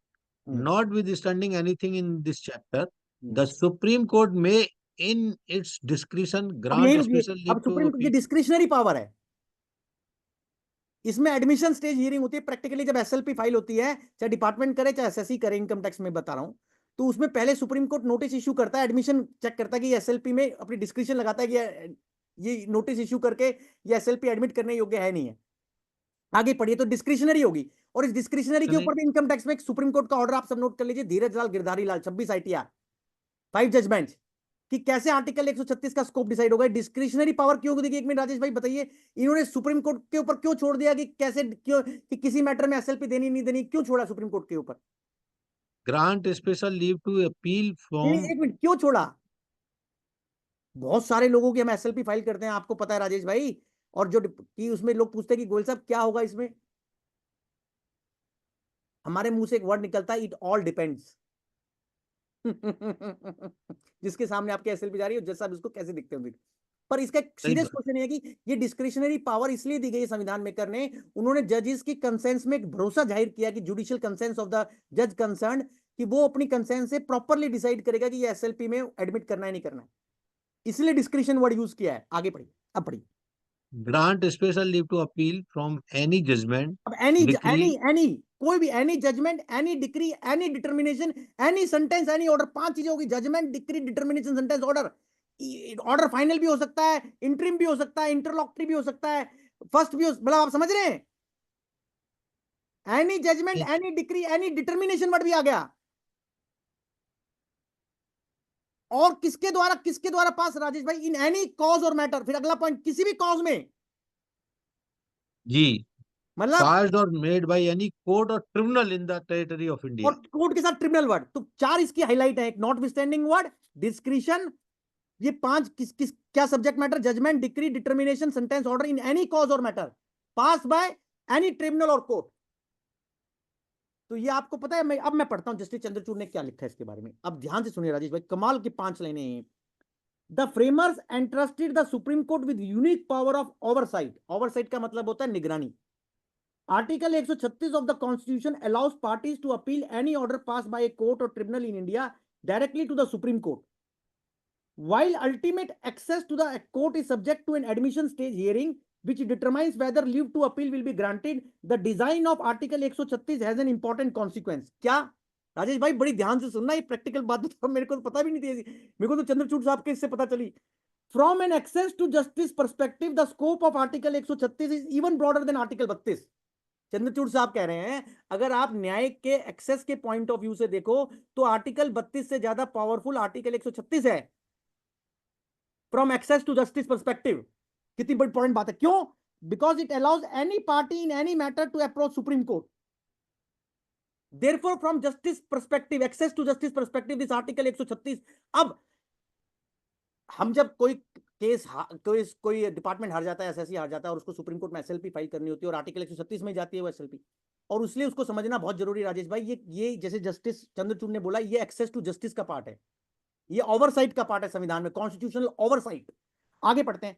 The broadening of special leave जुडिक्शन has face criticism. उन्होंने कहा कि तो बहुत सारे लोग हमारे को क्रिटिसाइज करते रहते हैं कि हम इसको क्या नाम, एसएलपी इतनी सारी एडमिट क्यों कर लेते हैं, इतनी सारी एसएलपी क्यों ले लेते हैं। तो उन्होंने उसका रीजन दिया चंद्रचूड़ साहब ने कि सिर्फ सुप्रीम कोर्ट को कॉन्स्टिट्यूशनल ड्राफ्टर ने राजेश भाई सिर्फ कॉन्स्टिट्यूशनल क्वेश्चन डिसाइड करने का कोर्ट नहीं बोला है, उन्होंने ये भी कोर्ट बोला है कि जो लीगल इश्यूज हैं, धमीजा साहब, उन्होंने कहा कि the constitutional drafter also has tasked the Supreme Court with the appellate oversight with the entire judicial system, कि सारा एंटायर जुडिशियल सिस्टम उनके ओवरसाइट में रहे। राजेश भाई, इसकी महत्वपूर्णता कम है यार कोई इस बात की? एंटायर जुडिशियल सिस्टम के ऊपर ओवरसाइट दे रहा है आर्टिकल 136 का।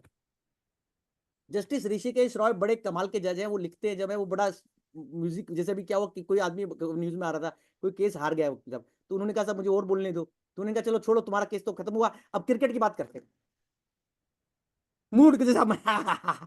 तो अब बात क्या हुई कि आर्टिकल 136 के अंदर उन्होंने क्या वर्ड लिखा? करेक्टिव जुडिक्शन। आप नोट कर लीजिए, जहां लिख रहे हैं ना, कहीं लिख रहे हैं तो आर्टिकल 136 करेक्टिव जुडिक्शन देता है, एक्सेस टू जस्टिस देता है।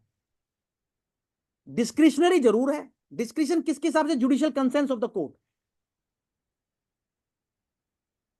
अच्छा, किसी ने राजेश भाई पूछा कि अगर एक केस में नोटिस इश्यू हो गया एक पॉइंट पे, बाद में केस की सुनवाई होती है 5-6 साल बाद गोयल साहब, तो क्या वो एसएलपी डिसमिस हो गई या अलाउ होगी? वो उस समय जो जज सुने, देखिए जब नोटिस इश्यू होता है और जो फाइनल हियरिंग होती है उसमें दोनों में अंतर होता है। क्या अंतर होता है राजेश भाई? आप भी लोग बताइए क्या अंतर होता है? बिल्कुल अगर सर, एसएलपी में डिफरेंस तो नोटिस इशू होता है किसी भी रिट में, ऐसे मैं भी रिट पे आऊंगा, अगर नोटिस इशू हुआ और बाद में आपकी 4-5 साल बाद सुनवाई हो रही है, और 5 सालों में तो बहुत कुछ चेंज हो जाता है। बिल्कुल होता है। हमारे को भी ज्ञान मिलता रहता है, हमारा भी दिमाग चेंज होता रहता है। तो क्वेश्चन ये आया, जी। आपसे पूछता हूँ, चलो एक एसएलपी में एक नोटिस इशू हुआ एक पॉइंट पे, बाद में जाकर उसी केस से संबंधित कोई और डायमेंशन डेवलप हो गई, तो क्या जब फाइनल केस डिसाइड हो रहा है तो कोर्ट के सामने वो व्यक्ति या वो पार्टी सब कुछ आर्ग्यू कर सकती हैं, या उसी पॉइंट पे रहना पड़ेगा जिस पे नोटिस इशू हुआ है? अब भाई ये वैसे तो कोर्ट का डिस्क्रिप्शन है, लेकिन जो नोटिस हुआ है उसी पे ही होना चाहिए। नहीं सर, जस्टिस दीपंकर अच्छा, दत्ता का कल परसों का फैसला नोट कर लीजिए सर आप। डिस्क्रिप्शन है कोर्ट की। नहीं नहीं, मैं बताता हूँ सर, ऐसे इतना आसान नहीं, आज मेरे को पहली बार ये जजमेंट मिला है ऐसा, जो मुझे पता ही नहीं अच्छा। था। Bhupendra Singh Gill versus State of Punjab, note कर लीजिए, ये कल परसों का ही ऑर्डर है 2025 का। Bhupendra Singh Gill versus State of Punjab, Justice Dipankar Datta, Supreme Court of India. उन्होंने ये कहा है राजेश भाई, पैरामीटर होगा सब्सटैंशियल जस्टिस। कोई इस बात से सुप्रीम कोर्ट जो फाइनली डिसाइड कर रहा है वो डिटरमाइन नहीं होगा कि सिर्फ नोटिस एक पॉइंट पे इशू है तो सिर्फ उसी पॉइंट पे सीमित रहा जाएगा। ये रिट पे भी लगती है बात, ओके। ये मैंने नहीं बनाई सर, आप सोचोगे ओके कह रहे हो ऐसे, चलो रुको यार, अभी आपको आपने इतना बढ़िया ओके कहा, मैं रुको अभी आपको ओके से दिखाता हूँ। नहीं, आपने ओके इतना अच्छा कहा है। ये ओके से मेरा मन बड़ा प्रसन्न हो गया आपका सुन के सर। एक मिनट रुको, वैसे तो मुझे हर एक चीज से पसंद होता है राजेश भाई आपकी, पर एक मिनट रुको, ये देखो जस्ट आप मेरे कुछ स्क्रीन आ रही है सर? आ रही है, आ रही है। क्या आया अभी देखना सर। नहीं, अभी तो वही है, सेम है, सुप्रीम कोर्ट वाला ही लगा हुआ है, भूपिंदर सिंह गिल वाला। एक मिनट सर, मैं अभी हट गया। हाँ, हट गया, हट गया। अभी एक मिनट सर, उसको हटाना पड़ेगा ना पहले। हाँ, ये देखिए आ गया अब। हाँ, अभी अभी आ रहा है। हाँ, वही आ गया, सेम है, भूपिंदर सिंह गिल वाला ही है। हाँ हाँ, बस ठीक है, यही मैं दिखाना चाह रहा था। ये देखिए आप, इस जजमेंट का नाम नोट कर लीजिए आप सब। ये सुप्रीम कोर्ट का जस्टिस दीपांकर दत्ता का फैसला है, ये अभी आया है कल परसों ही। इसकी डेट भी बता देता हूँ आपको सर, ये मैं आज के सेमिनार के लिए अलग से लाया हूँ राजेश भाई, निकाल के।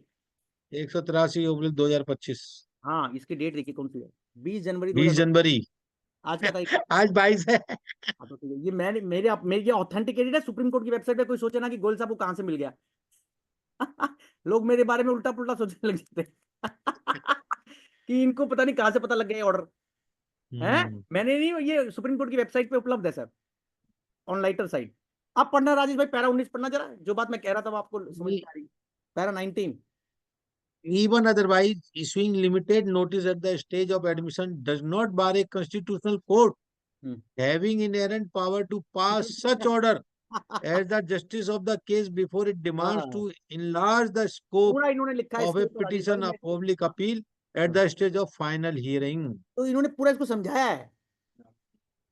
ये ऑब्जेक्शन था इसका, एक पॉइंट का पार्टी का, दूसरी का जी, जो जी, उसके जी, था। जी। तो उन्होंने कहा नहीं भैया, हमारे को कोई बार नहीं कर सकता। हम्म। एनी हाउस, मेरा सबमिशन ये था। आपको मैं कहाँ कहाँ डिस्कस कर रहे थे, एक मिनट मैंने वो स्टॉप कर दिया, मैं दूसरा वापस अपने उसी पे आ जाता हूँ नोट्स पे, एक मिनट की।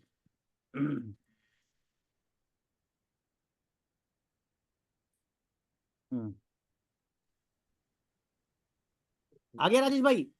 आ गया, आ गया, अब 136 आ भाई गया। मेरा एक आउट ऑफ द कॉन्टेक्स्ट सवाल है हाँ बोलिए ना सर, बोलिए। कि सुप्रीम कोर्ट के पास नॉर्मल जो हम लोग केस फाइल करते उनके लिए तो टाइम नहीं है, और ये डिस्क्रिशनरी केस कहाँ से निकालते हैं?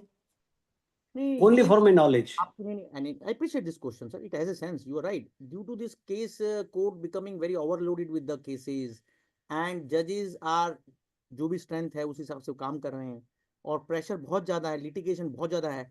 इस सवाल के दो उत्तर हो सकते हैं, मैं कोई पॉलिसी मेकर नहीं हूँ। इसका आधा उत्तर तो आप पूरी साहब खुद ही जानते हो कि जिस तरीके से हमारे यहाँ लिटिगेशन अलार्मिंगली इंक्रीज हो रही है, वो एक अपने आप में पॉइंट है। और दूसरा, जो जज टू क्या रेशियो होता है, पॉपुलेशन रेशियो, वो हमारे यहाँ बहुत कम है अभी भी।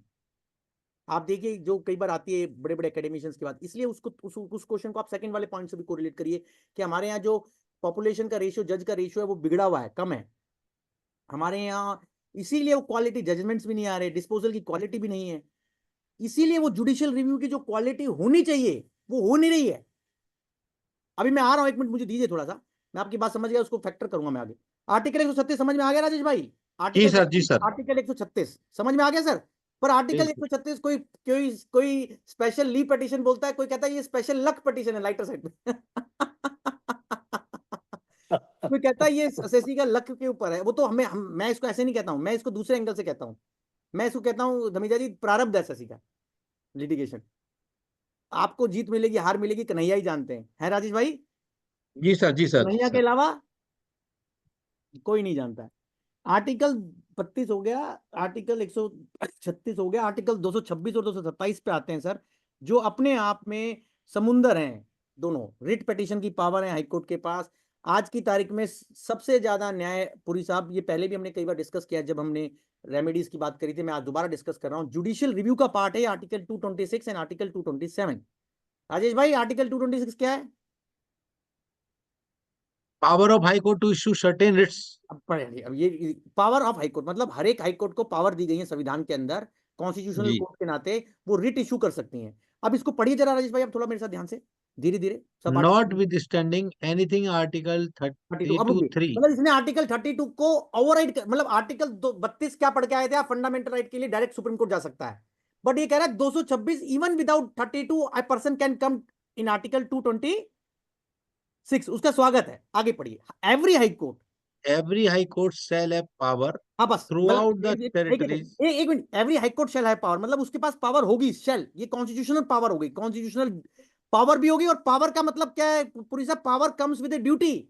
यस, क्या ऐसा कहा जा सकता है कि हाईकोर्ट के पास धमीजा जी रिट इशू करने की पावर तो है पर ड्यूटी नहीं है? मैं गलत बात तो नहीं बोल रहा राजेश भाई? इस पावर No, not बिल्कुल at all. बिल्कुल ठीक बात है आपकी। अरे भैया आपका अन्याय हो गया, अब मैं जा रहा हूं, अब वो हाईकोर्ट के जज साहब कह रहे हैं तुम इस क्लिनिक पे मत आओ न्याय के लिए, तुम अपील के क्लिनिक पे जाओ। क्लिनिक तुम हो बीमार पर हम इलाज आपका यहाँ नहीं करेंगे, due respect to my lords. ऐसा कहा जाता है कि एक क्लिनिक पे आप गए, वो क्लिनिक कह रहा अल्टरनेट रेमेडी में जाओ, आप बीमार जरूर है पर आपकी बीमारी का इलाज धमीजा जी वो सीआईटी अपील करेगा, वो तो मुझे और बीमार कर दे रहा है। पर पढ़िए जी, इसका मतलब every high court shall have power का मतलब राजेश भाई एल हृदय नारायण का इनकम टैक्स लॉ का जजमेंट नोट कर लीजिए। पावर का मतलब ड्यूटी, अपनी तरफ से बनाकर नहीं बोल रहा हूं ये बात, इसमें जी, जी, जी, जी. आगे पढ़िए। हाँ, through out the, Throughout the territories in relation to which it exercise jurisdictions. अब ये मतलब जो उसके जुडिक्शन में आता है, कौन किस हाईकोर्ट के जुडिक्शन में आता है राजेश भाई फेसलेस के युग में?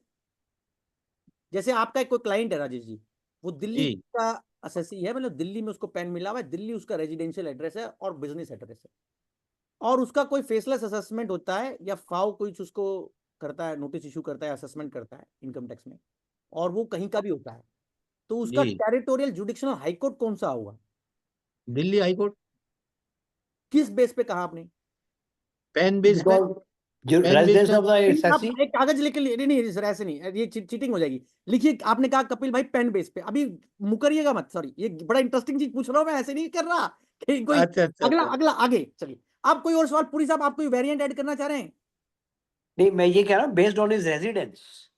चलिए दूसरा पॉइंट, हमारे पुरी साहब बोल रहे हैं रेजिडेंस के बेस पे कपिल जी होगा, चलिए क्योंकि ये वेरी कर सकता है सर, पेन कहीं हो सकता है। अभी मैं सिंपल सवाल लिया तभी तो राजेश भाई ने ऐसे बोल दिया।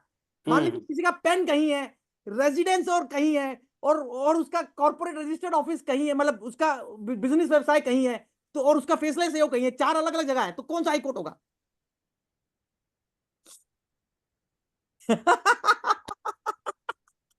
इसका उत्तर राजेश भाई सेकंड वाले में पढ़िए, सेकंड पार्ट पढ़िए। मनोज जी ने कहा है एओ बेस्ड.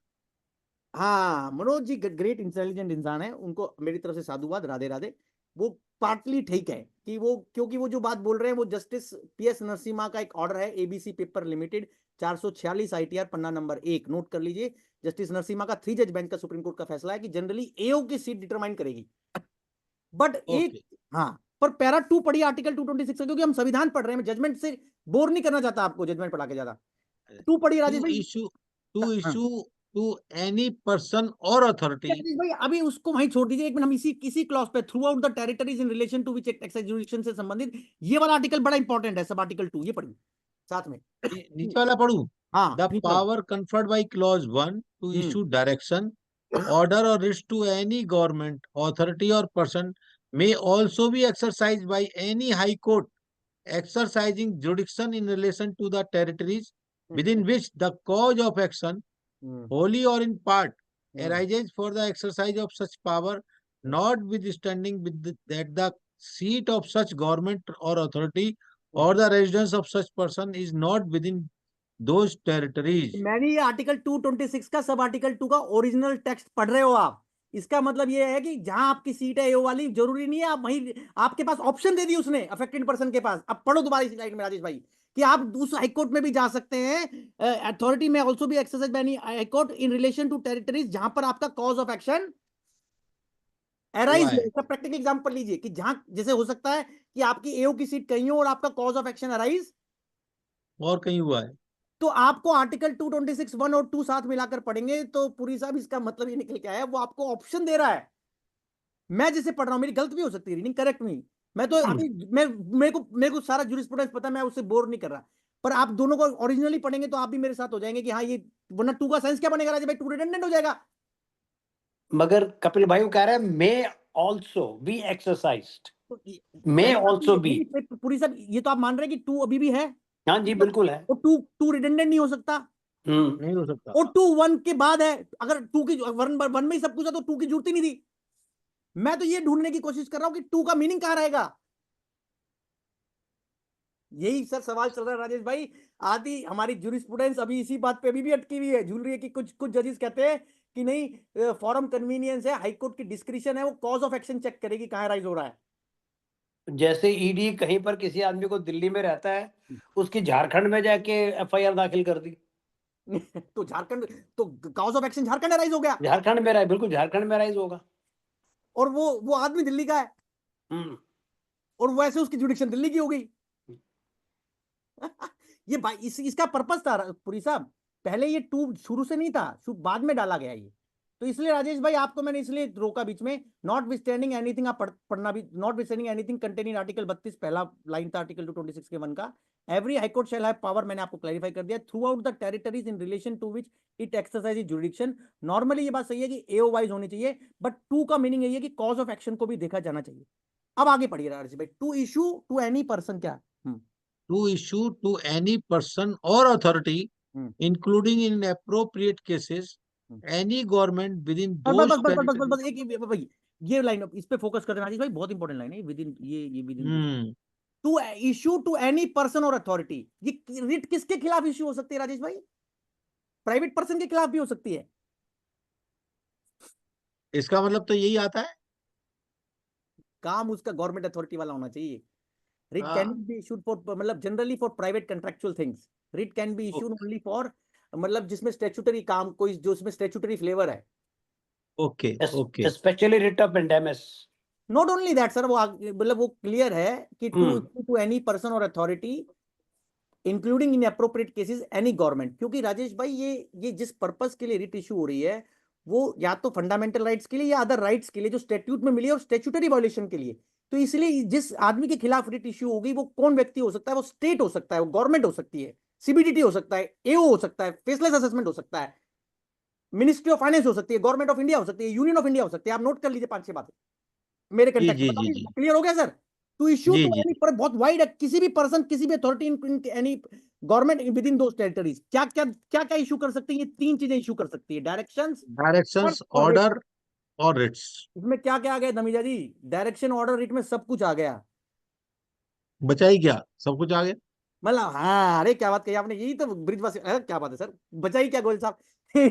डायरेक्शन, ऑर्डर, रूट, बड़ा अच्छा लगा सुन के।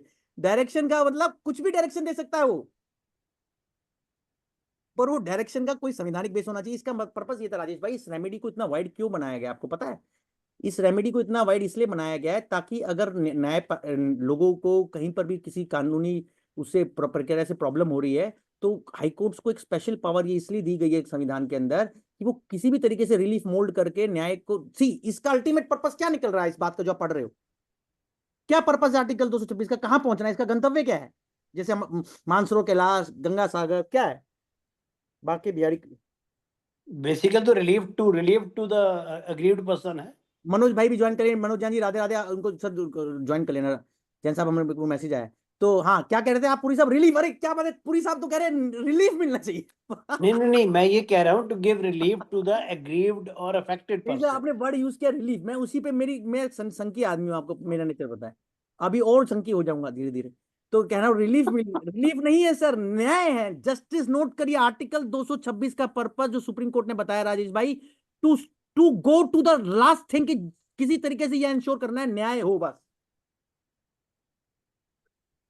भाई साहब हो नहीं पा रहा ये राजेश भाई पर। जी जी जी जी जी। दिक्कत क्या हो रही है कि ये जज स्पेसिफिक हो गया, केस स्पेसिफिक हो गया, कौंसल स्पेसिफिक हो गया, कपिल गोयल समझ से जाइए, केस स्पेसिफिक, जज स्पेसिफिक, कौंसल स्पेसिफिक और सिचुएशन स्पेसिफिक। कपिल भाई मेरे एक बड़े सीनियर काउंसिल मेरे दोस्त हैं, हाँ। वो कहते हैं कि इंडिया में ऑर्डर मिलता है, जस्टिस नहीं मिलता।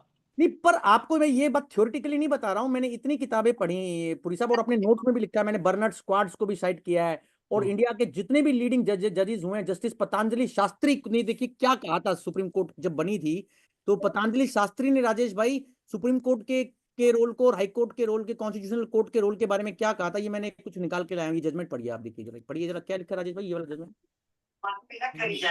ये वाला, ये पढ़िए जरा। Honorable Apex Court landmark imposed VG decision in Rao का, case of VG State Rao of के नाम से Madras. आप नोट कर लीजिए पुरी साहब सब, ये वीजी राव का जो केस है, ये मील का पत्थर है जुडिशियल रिव्यू का। B.G. Rao. हाँ, इसमें जस्टिस पतंजलि शास्त्री थे सुप्रीम कोर्ट की 5 जजेस की, इसमें बड़ी इंपॉर्टेंट खंडपीठ में। और राजेश भाई इन्होंने क्या लिखा था कि that court has a role of sentinel on qui vive. Sentinel on qui vive एक इंग्लिश लैटिन फ्रेज है, उसका मतलब होता है कि ये गार्ड ऑन द अलर्ट। तो न्याय को पहुंचने की जिम्मेदारी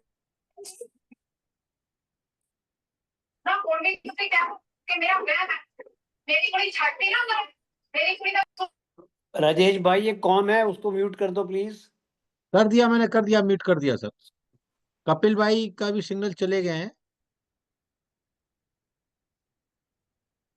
कपिल भाई के सिग्नल नहीं, कपिल भाई के वाईफाई के सिग्नल।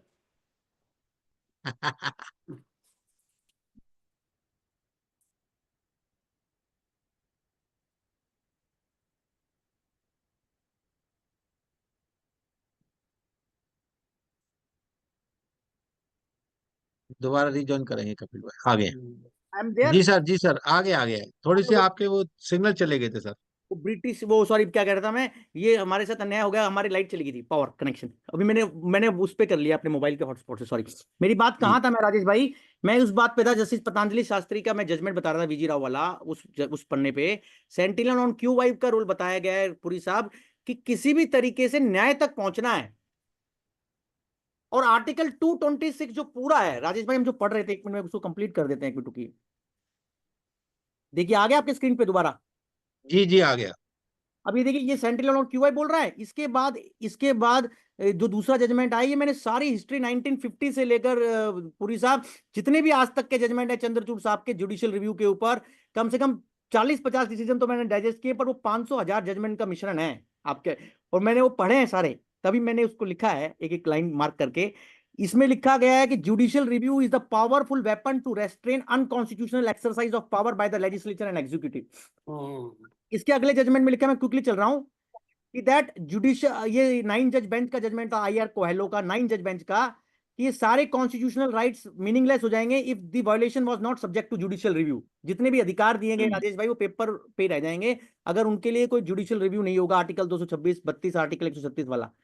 फिर उसके बाद सुप्रीम कोर्ट ने ये पढ़ना राजेश भाई जरा, क्या लिखा है ये लाइन, ये बड़ी इंपॉर्टेंट लाइन है, ये लाइन देखना। Therefore, to borrow the word of Lord Stem, hmm judicial review is justified by combination of the principle of separation of powers, rules of law, the principle of constitutionality, and the reach of judicial review. अब ये Lord Stein बहुत बड़े भगवान माने जाते हैं, constitutional expert scholar. उनका कहना है कि जुडिशियल रिव्यू कितने प्रिंसिपल का कॉम्बिनेशन है राजेश भाई, कागज पे लेके नोट कर लो, ये आज का सेमिनार का पंच पॉइंट आ गया एक और। सेपरेशन ऑफ पावर्स, कि सब ऑर्गन जो मैंने शुरू में बोला था, एग्जीक्यूटिव अलग है, लेजिस्लेचर अलग है, और जुडिशरी अलग। हाँ, पहला मतलब जुडिशियल रिव्यू को पैदा करने का मदर वॉर्म न्यूक्लियस क्या है, separation of power, doctrine of separation of power, number 1 doctrine. दूसरा doctrine of rule of law Rajesh भाई। जी, रूल ऑफ लॉ का मतलब क्या होता है राजेश भाई? रूल ऑफ लॉ का मतलब आप नोट कर लीजिए, article 14 plus article 19 plus 21 equal to rule of law. ये किसी अभी बड़े जबरदस्त किसी ऑथर ने बताई इसी किताब में, मतलब रूल ऑफ लॉ लिख लीजिए, rule of law equal to equation form में math, article 14 plus article 19 plus 21। इससे बेहतरीन मैंने इक्वेशन नहीं देखी, मतलब rule of law is doctrine is coming out from constitution of India, 3 articles, article 14, article 19 and article 21. All of these 3 are fundamental rights. One is right to equality, one is right to freedom, one is right to liberty. पर धमीजा जी, पहला principal जिसकी वजह से judicial review पैदा हुआ वो separation of power, कि जिसका जो काम है वो करेगा. दूसरा doctrine rule of law. Rajesh भाई, रूल ऑफ लॉ का ना हमें लगता है इनकम टैक्स में क्या काम है, पर इनकम टैक्स में इतना ज्यादा काम है कि कहीं काम नहीं. मतलब टैक्स लॉ में भी रूल ऑफ लॉ चाहिए. आप कह सकते हो कि क्या ये सारे प्रिंसिपल जो संवैधानिक वैल्यूज है, कॉन्स्टिट्यूशनल प्रिंसिपल्स और वैल्यूज अथॉरिटी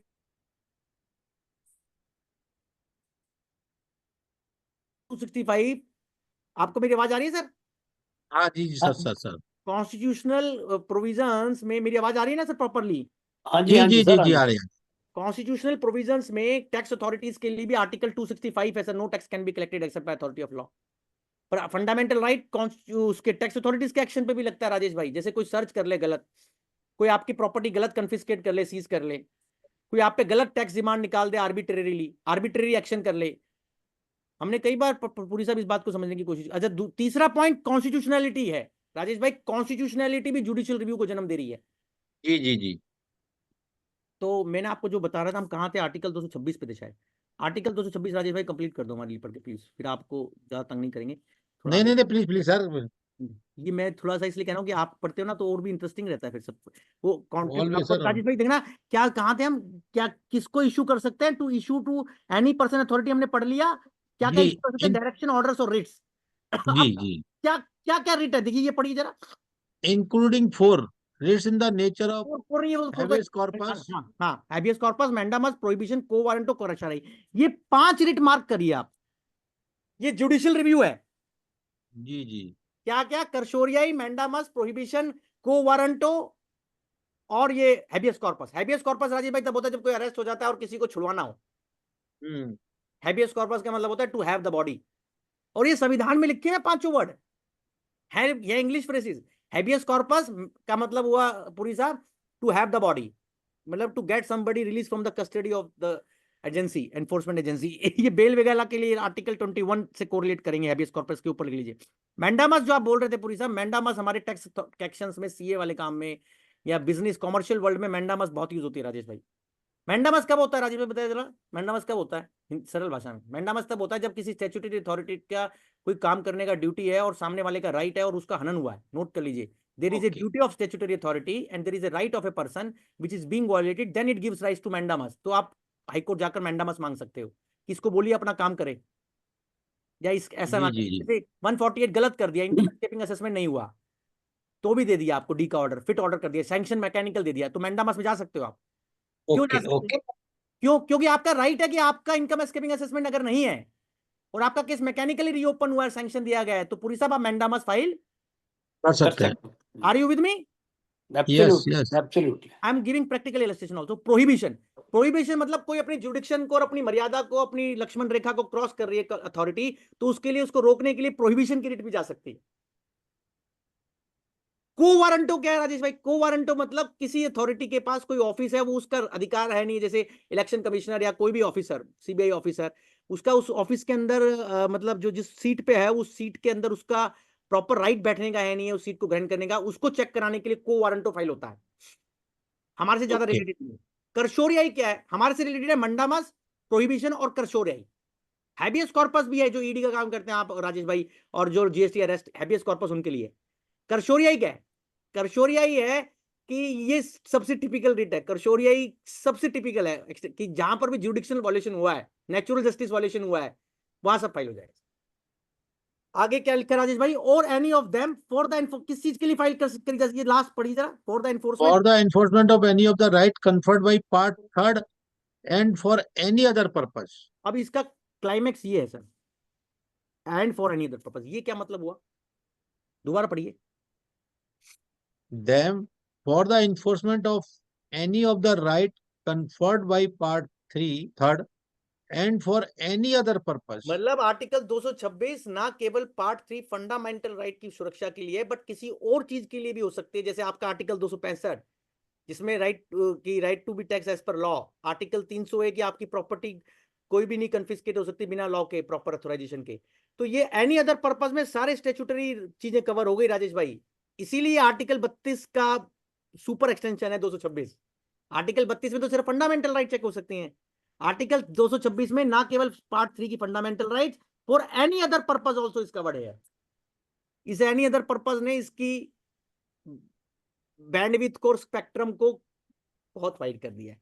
अब हमने मैंने भैया आपको मानना पड़ेगा कपिल भाई कि जिन्होंने भी ये ड्राफ्ट किया कॉन्स्टिट्यूशन, बड़ा सोच समझ के और हर एक चीज दिमाग में रख के किया, दूरदृष्टि वाले थे सर वो। और कमाल है भाई। हमारा सॉरी मैं ऐसे बोल रहा हूँ सर कि जब हमारा इतना ब्यूटीफुल संविधान है राजेश भाई, मेरे तो सपने में मैं बिहारी जी से मांगता हूँ कि मेरे को जैसे उनसे प्रीति बढ़े, ऐसे मैं अपने संविधान के अंदर बस खोता चला जाऊं। ठीक है, मैं अपना काम इनकम टैक्स का आप लोगों का करता ही हूँ जो मेरे पास है जितना, और उससे मेरा कोई दिक्कत नहीं होती मेरे को और सस्टेनेंस राजेश भाई। पर मेरे को इतना अच्छा लगता है संविधान पढ़ के, और इसमें बहुत कुछ है जैसे 226, 227, आर्टिकल 136, आर्टिकल 32, जितनी भी चीज पढ़ी मेरे हिसाब से कोई भी ऐसी चीज नहीं है जो कम मीनिंगलेस हो, कोई कह दे कि बेकार है सभी। और कोई भी नहीं, ऐसा बहुत आर्टिकल नहीं इंटरेस्टिंग है जिसकी सर, जरूरत ना हो। अब जुडिशियल बहुत रिव्यू इंटरेस्टिंग है जुडिशियल रिव्यू जी। किस पैरामीटर्स पे हो सकता है ये मार्क कर लीजिए। जुडिशियल रिव्यू को पैदा करने वाले 2 इंग्लिश कोर्ट के डिसीजन जो ब्रिटिश जमाने के थे, वो 2 डिसीजन आप सबको रटे होने चाहिए आज के सेमिनार के बाद, मैं आपसे अपेक्षा करता हूं नोट कर लीजिए सर। पहला ये लॉर्ड डिप्लॉक साहब है, इनका केस का नाम है Council of Civil Service Unions versus Minister of Civil Service. Sir मेरे को इसको पढ़ने में मेरा पूरा जोर निकल गया राजेश भाई। ये लॉर्ड डिप्लॉक का जजमेंट 100 डिसीजन में साइटेड है, कई हजार। इन्होंने क्या कहा पढ़िए जरा, डिप्लॉक ने क्या कहा जुडिशियल रिव्यू के बारे में सर, पढ़िए जरा, ये क्रक्स है पूरा। Judicial review has, I think, developed to a stage today when, without retreating any analysis of the step by which the development has come about, one can conveniently classify under 3 heads the grounds on which administrative action is subject to control by judicial review. अब यही रुक जाओ, इसका डिप्लॉक साहब कह रहे हैं कि हम 3 हेड्स में जुडिशियल रिव्यू को क्लासिफाई कर सकते हैं जिसमें किसी भी एडमिनिस्ट्रेटिव एक्शन को चैलेंज किया जा सकता है। पढ़िए सर क्या ग्राउंड है। The first ground I would call illegality. हाँ। The second, irrationality. And third And the third, procedural impropriety. और ये इतने पावरफुल जुडिशियल रिव्यू के 3 ग्राउंड, ये कब का डिसीजन है राजेश भाई? 1984। ऑल ईयर इंग्लैंड का ये साइटेशन है इसकी जजमेंट की। तो इस जजमेंट में डिप्लॉक साहब ने Council of Civil Service Union CCSU के नाम से जाना जाता है केस, 3 केंद्र बिंदु बताई, इलीगैलिटी, इरेशनैलिटी, प्रोसीजरल इम्प्रोप्राइटी, और इन तीनों को परिभाषित भी किया। इलीगैलिटी मतलब जो कानून को वायलेट कर रहा है, इरेशनैलिटी का मतलब राजेश भाई सब नोट कर लीजिए, इरेशनैलिटी मतलब कोई भी इतना आउटरेजियस जो कोई रीजनेबल आदमी नहीं कर सकता, और प्रोसीजरल इम्प्रोप्राइटी का मतलब जो फेयरनेस और नेचुरल जस्टिस के वॉलेशन में है। भाई साहब सारा ब्रह्मांड आ गया इसमें। अगर आप अपनी अपील बना रहे हैं, कोई केस में चैलेंज कर रहे हैं, even in statutory appeal I am talking about, आप इन तीनों ग्राउंड को बेस बनाइए सर। ये कुछ छोटी आरपीटीडीबीसी में कवर हो जाएगा सर, मैं कोई ऐसे थोड़ा ना बोल रहा हूँ सर। अभी इलीगल राजेश भाई समझ में आ गई पूरी बात? सर बिल्कुल बिल्कुल। इन्होंने इसको मैंने क्या वर्ड, ये देखिए, ये मैंने कहीं किसी वकील साहब ने, बहुत सीनियर वकील ने कहा था, ये क्या है ट्रॉयका।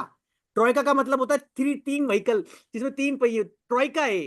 ट्रॉयका क्या हुआ राजेश भाई? इलीगैलिटी। अब आपको रट्टा होना चाहिए, बताइए राजेश भाई, ट्रॉयका हुआ इलीगैलिटी, इरेशनैलिटी एंड प्रोसीजरल इम्प्रोप्रिटी। ये जुडिशियल रिव्यू के 3 के मेन केंद्र बिंदु थे। इन्होंने कहा था चौथा भी आ सकता है अगर समय मांगेगा जाएगा, उसको बोला गया था। इन्होंने कहा था अभी मैं छोड़ रहा हूं, उसमें उन्होंने कहा था प्रोपोर्शनैलिटी बाद में ऐड हो सकता है, यहां लिखा है इन्होंने फ्यूचर के लिए प्रोपोर्शनैलिटी। अब प्रोपोर्शनैलिटी क्या होता है राजेश भाई बताइए जरा। आपने जैसे देखा था, हमने मेरे को कोई बता रहा था कि जैसे जो आजकल कौन सी अथॉरिटी है जो हमारे नफरा वगैरह ये कौन सी पेनल्टी लगाती है ऑडिटरों पे, ये ऑफेंस तो छोटा सा होता है, पेनल्टी इतनी सारी लगा देती है। तो मेरा ओपिनियन ये कि हाँ, प्रोपोर्शनलिटी की डॉक्ट्राइन बहुत इंपॉर्टेंट है राजेश भाई। जहां भी पेनल्टी लगती है और जहां ऑफेंस छोटा सा है, जैसे आपने कोई भी रेवेन्यू का नुकसान नहीं किया इनकम टैक्स का, और आप पे जैसे आपकी 0 इनकम है, 0 अमाउंट है, और आपने कोई कंप्लायंस नहीं किया फाइलिंग का, तो आप पे पेनल्टी लग सकती है। No, should not be. आपके किसी भी नॉन रिपोर्टिंग से प्रेजुडाइज नहीं हुआ रेवेन्यू का, तो प्रोपोर्शनलिटी डॉक्ट्राइन है वो राजेश पुरी जी। मैं ये इतनी और वो प्रोपोर्शनलिटी ग्राउंड अब चौथा पिलर है जुडिशियल रिव्यू का आज की तारीख में, इस समय जब मैं आपसे बात कर रहा हूं, और हमारे देश की सुप्रीम कोर्ट ने उसको स्वीकृत किया है। एक डिसीजन में नहीं, 100 डिसीजन में किया है। 4 केंद्र बिंदु है राजेश भाई, इलीगैलिटी, इरेशनैलिटी, प्रोसीजरल इम्प्रोप्राइटी, और चौथा प्रोपोर्शनैलिटी। प्रोपोर्शनल। और ग्रीन, लॉर्ड ग्रीन ने, ये एक और डिसीजन है लॉर्ड ग्रीन साहब का, एक डिप्लॉक साहब थे, एक लॉर्ड ग्रीन साहब है। वेडनसबरी का केस हर एक आदमी के लिए जो उसका भी काम से लेना देना है, वो जैसे सीसीएसयू का केस पता होना चाहिए, ये वेडनसबरी भी पता होना चाहिए। वेडनसबरी का केस राजेश भाई ये है, इसमें इन्होंने इररेशनल वाले क्राइटेरिया को अनरीजनेबल से लिंक कर दिया कि कोई भी चीज जो अनरीजनेबल एक्शन है वो जुडिशियल रिव्यू के तहत करेक्ट किया जा सकता है। वेडनसबरी रीजनेबलनेस का प्रिंसिपल लेट डाउन किया गया इस केस के अंदर, जिसका नाम था Associates Provincial Picture Houses Limited versus Wednesbury Corporation. इसको फेमस नाम दिया गया वेडनसबरी प्रिंसिपल। ये दोनों डिसीजन जो मैंने आपको आज बताए हैं, सीसीएसयू वाला, वेडनसबरी वाला, कम से कम 1000 केसेस में साइटेड हैं और आज भी इनकी ये उतने ही फ्रेश हैं जब ये पहले 1947 और 1900 उसमें थे। सर राजेश भाई, जी सर, जी सर, जी सर। जुडिशियल रिव्यू का 360 डिग्री व्यू का बात थी जो हमने आपको प्रॉमिस किया था, आज हम करेंगे। मतलब कि ये जो आर्टिकल 226, 227, आर्टिकल 136, आर्टिकल 32 रेमेडीज हो गई कॉन्स्टिट्यूशनल, आर्टिकल 13, आर्टिकल 245 कॉन्स्टिट्यूशनलाइज कर रहे हैं, अधिकार दे रहे हैं कोर्ट्स को जुडिशियल रिव्यू करने का। जो सेक्शन 6 है सिटीजनशिप एक्ट वाला, जस्टिस सूर्यकांत का ऑर्डर था, मैं समरी कर रहा हूँ, उसमें उन्होंने जुडिशियल रिव्यू को बड़ा खूबी बताया कि कहाँ से मैडबरी वेडिसन से और यूएस के कोर्ट से चालू हुआ, और यहाँ इन्होंने जुडिशियल रिव्यू के तीनों पैरामीटर बताए। तो पुरी साहब, मेरे अंडरस्टैंडिंग में अगर आज के तारीख में जुडिशियल रिव्यू को अगर समरी करनी हो, अगर मुझे कंक्लूड करना हो, तो मैं आपको ये जो सुप्रीम कोर्ट का ऑर्डर है जिसमें उन्होंने ये बताया है कि जुडिशियल रिव्यू के बिना हम कहाँ हैं, ये पढ़ेंगे राजेश भाई? कौन सा सर, बताओ। जहां पर मैं आगे देखो, ये जजमेंट का नाम पहले नोट कर लो एक मिनट, ये जजमेंट बहुत इंपॉर्टेंट है सर, रह ना जाए। ये कौन सा, State of West Bengal versus Justice DK Jain हुए हैं ना हमारे देश के सुप्रीम कोर्ट के जज, हाँ, उनके, ऑनरेबल जस्टिस डीके जैन। हाँ, ये जो जजमेंट का नाम है State of West Bengal versus Democratic Rights, lords time तो आप पढ़ चुके हो, बट इनके जी। इसके अंदर इन्होंने एक जगह ना, ये जो 2-3 पैराग्राफ इंपॉर्टेंट, बाकी तो आप पढ़ते रहना, यहां से पढ़ो जो लाइन मैंने मार्क करी है sir. The constitution of India, The Constitution of India expressly confers the power of judicial review on this court and the High Court under Article 32 and मतलब सुप्रीम 226 कोर्ट, respectively. हाँ, doctor Dr. B.R. Ambedkar described Article 32 as the very soul of the Constitution, the very heart of it, the most important article.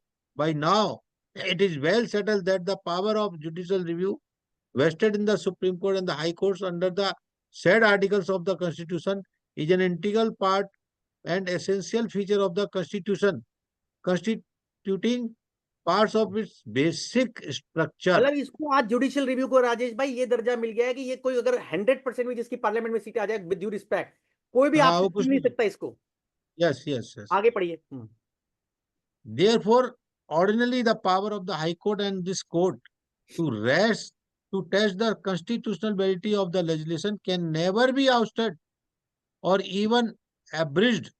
Moreover, Article 13 of the Constitution not only declare the pre-constitution law as void to the extent to which they are inconsistent with the fundamental rights, it also prohibits the state from making a law which either takes away totally or abrogates in part a fundamental right. Therefore, judicial review of law is embedded in the Constitution by virtue of Article 13 read with Article 32 and 226 of our Constitution. Manifest, आगे पढ़िए। हाँ जी, It is manifest from the language of Article 245 of the Constitution that all legislative power of the Parliament or the state legislature are expressly made subject to other provision of the Constitution, which obviously would include the right conferred in Part 3rd of the Constitution, whether there is a contravention of any of the rights so conferred. It Is used to be it to decided only be by constitutional decided court, only by the Thank Constitutional you, Rajesh Court? bhai, मैं पढ़ता हूँ quickly, which are empowered not only to declare a law as unconstitutional but also to enforce fundamental rights by issuing appropriate writ, direction or orders in the nature of mandamus, cursory, जितनी भी बातें मैंने आपको बताई सब DK Jain साहब ने इस पूरे पैराग्राफ में कैप्चर कर ली। अब राजेश भाई मैं एक क्लोजिंगली आपको बात पूछता हूं, जैसे मान लीजिए किसी ने कहा प्रैक्टिकली, अब हमारे 15 मिनट बचे, मैं वो सुप्रीम कोर्ट, अभी ये इसको यहां से स्टॉप कर देता हूं ताकि आप मुझे आराम से देख पाओ, सॉरी। अब हमारा को लास्ट के 15-20 मिनट बचे हैं हमारे पास, 25 मिनट, अभी तो 5 मिनट बढ़ाएंगे क्योंकि हमने 15 मिनट बाद में चालू किया था। अभी राजेश भाई क्या हुआ कि अब आप नोट करिए कागज पे कि judicial review under income tax act, कौन कौन से एक्शन का जुडिशियल रिव्यू आपको सबसे ज्यादा आता है? 148 तक सबसे पहले आएगा ही आएगा कि रीओपनिंग गलत हुई तो आप जुडिशियल रिव्यू करा सकते हैं, आर्टिकल 226 में करा सकते हैं। आप उसमें चारों चीजें ले सकते हैं, प्रोपोर्शनैलिटी, इलीगैलिटी, इरेशनैलिटी और प्रोसीजरल इम्प्रोप्राइटी। अब और बताइए आपके माइंड में क्या क्या आता है जिनकी आप अपील नहीं कर सकते और जिनके लिए आपको जुडिशियल रिव्यू बहुत इंपॉर्टेंट लगता है? पुरी साहब आप भी बताइए, और धमीजा जी आप भी बताइए, जैन साहब भी बताइए, और भी लोग बताना चाहे बताएं सर, तभी पता चलेगा ना आपको कितना मेरी बात समझ में आई। राजेश भाई, सर्च सर्च हाँ कमाल है, लिखिए, राधे राधे, लिखिए लिखिए। इवन उस सेक्शन को 153। भी हम चैलेंज कर सकते हैं जिसमें अभी तक किसी ने चैलेंज मेरी नॉलेज में दिल्ली में नहीं किया, जहां उन्होंने सर्च के रीजन देने के लिए जेटली साहब अमेंडमेंट कर गए थे कि सर्च के रीजन किसी को पता नहीं चलेंगे, सारी जिंदगी सस्पेंस में रहेगा आदमी, सर्च के वक्त भी बिल्कुल, नहीं पता बाद में चलेगी, हाई कोर्ट लेवल पे देंगे उनको। वो भी सील्ड कवर में, जी जी, सील्ड कवर बंद में। लिफाफे में, गोपनीयता के साथ, ताकि पारदर्शिता ना हो। राधे राधे, बाकी बिहारी की जय हो। हमें चिंता नहीं हमारी है, उनको चिंता हमारी है, हमारे प्राणों के रक्षक वो, सुदर्शन चक्रधारी हैं। तेरे होते हुए मेरी हार, नामुमकिन है पालनहार। चलिए आगे बढ़ते हैं, एक सर्च हो गया, दूसरा 131 नंबर नहीं जैन साहब, वेरी गुड, राइट, सम्मन, और वेरी गुड 179, जैसे आपको अब कभी आ गया 179 डायरेक्टर को रिकवरी के लिए, उसका भी जुडिशियल रिव्यू हो सकता है। लिखिए, बहुत इंपॉर्टेंट प्रैक्टिकल बात बता रहा हूं, लिखते जाइए। 226 का अटैचमेंट, स्टे के ऑर्डर 220 सबसेक्शन 6, पुरी साहब स्टे ऑफ डिमांड का रिजेक्शन ऑर्डर, धारा 220 सबसेक्शन 6, और अटैचमेंट, अटैचमेंट जो प्रोविजनल अटैचमेंट भी होती है और जो वैल्यूएशन ऑफिसर का रेफरेंस होता है वो भी आप जुडिशियल रिव्यू में जा सकते हैं राजेश भाई। और इनकम टैक्स असेसमेंट ऑर्डर्स को भी आप जुडिशियल रिव्यू में चैलेंज कर सकते हैं।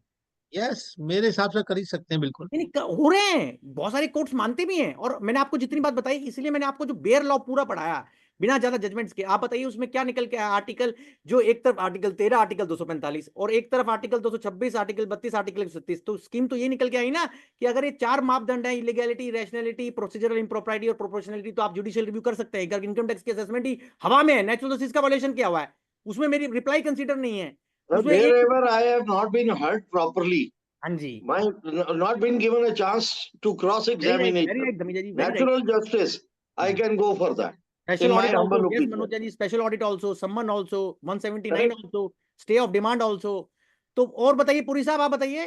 मगर मेरे को ये मेरा एक्सपीरियंस है कि हर बार कहते हैं जी ऑल्टरनेटिव रेमेडी है आपके पास अपील की। मैंने तो आपको ये बताया ना सर, इसीलिए मैंने आपको बताई बात पुरी साहब, ये एक दुर्भाग्य है। हाँ। इसीलिए दुर्भाग्य क्यों है, with due respect to honourable जजेस, कि आप उसको ऐसा कह रहे हैं। इसीलिए मैंने बोला कि आप अगर किसी आदमी को बीमारी हुई और वो लीगल पेशेंट है और वो एक क्लिनिक पे गया अपना इलाज कराने के लिए, वो क्लिनिक है हमारा आर्टिकल 226 का क्लिनिक लेटर से, वो क्लिनिक के साहब कहते हैं नहीं साहब आप हम यहाँ इलाज नहीं करेंगे, आप दूसरे क्लिनिक जाइए, तो जज ने कहा ये कोई तरीका हुआ? आप अल्टीमेटली पर्पस आर्टिकल 226 का लोगों को, ज्यादा से ज्यादा लोगों को भगाने का है या ज्यादा से ज्यादा लोगों को अकोमोडेट करने का? पॉइंट ये है।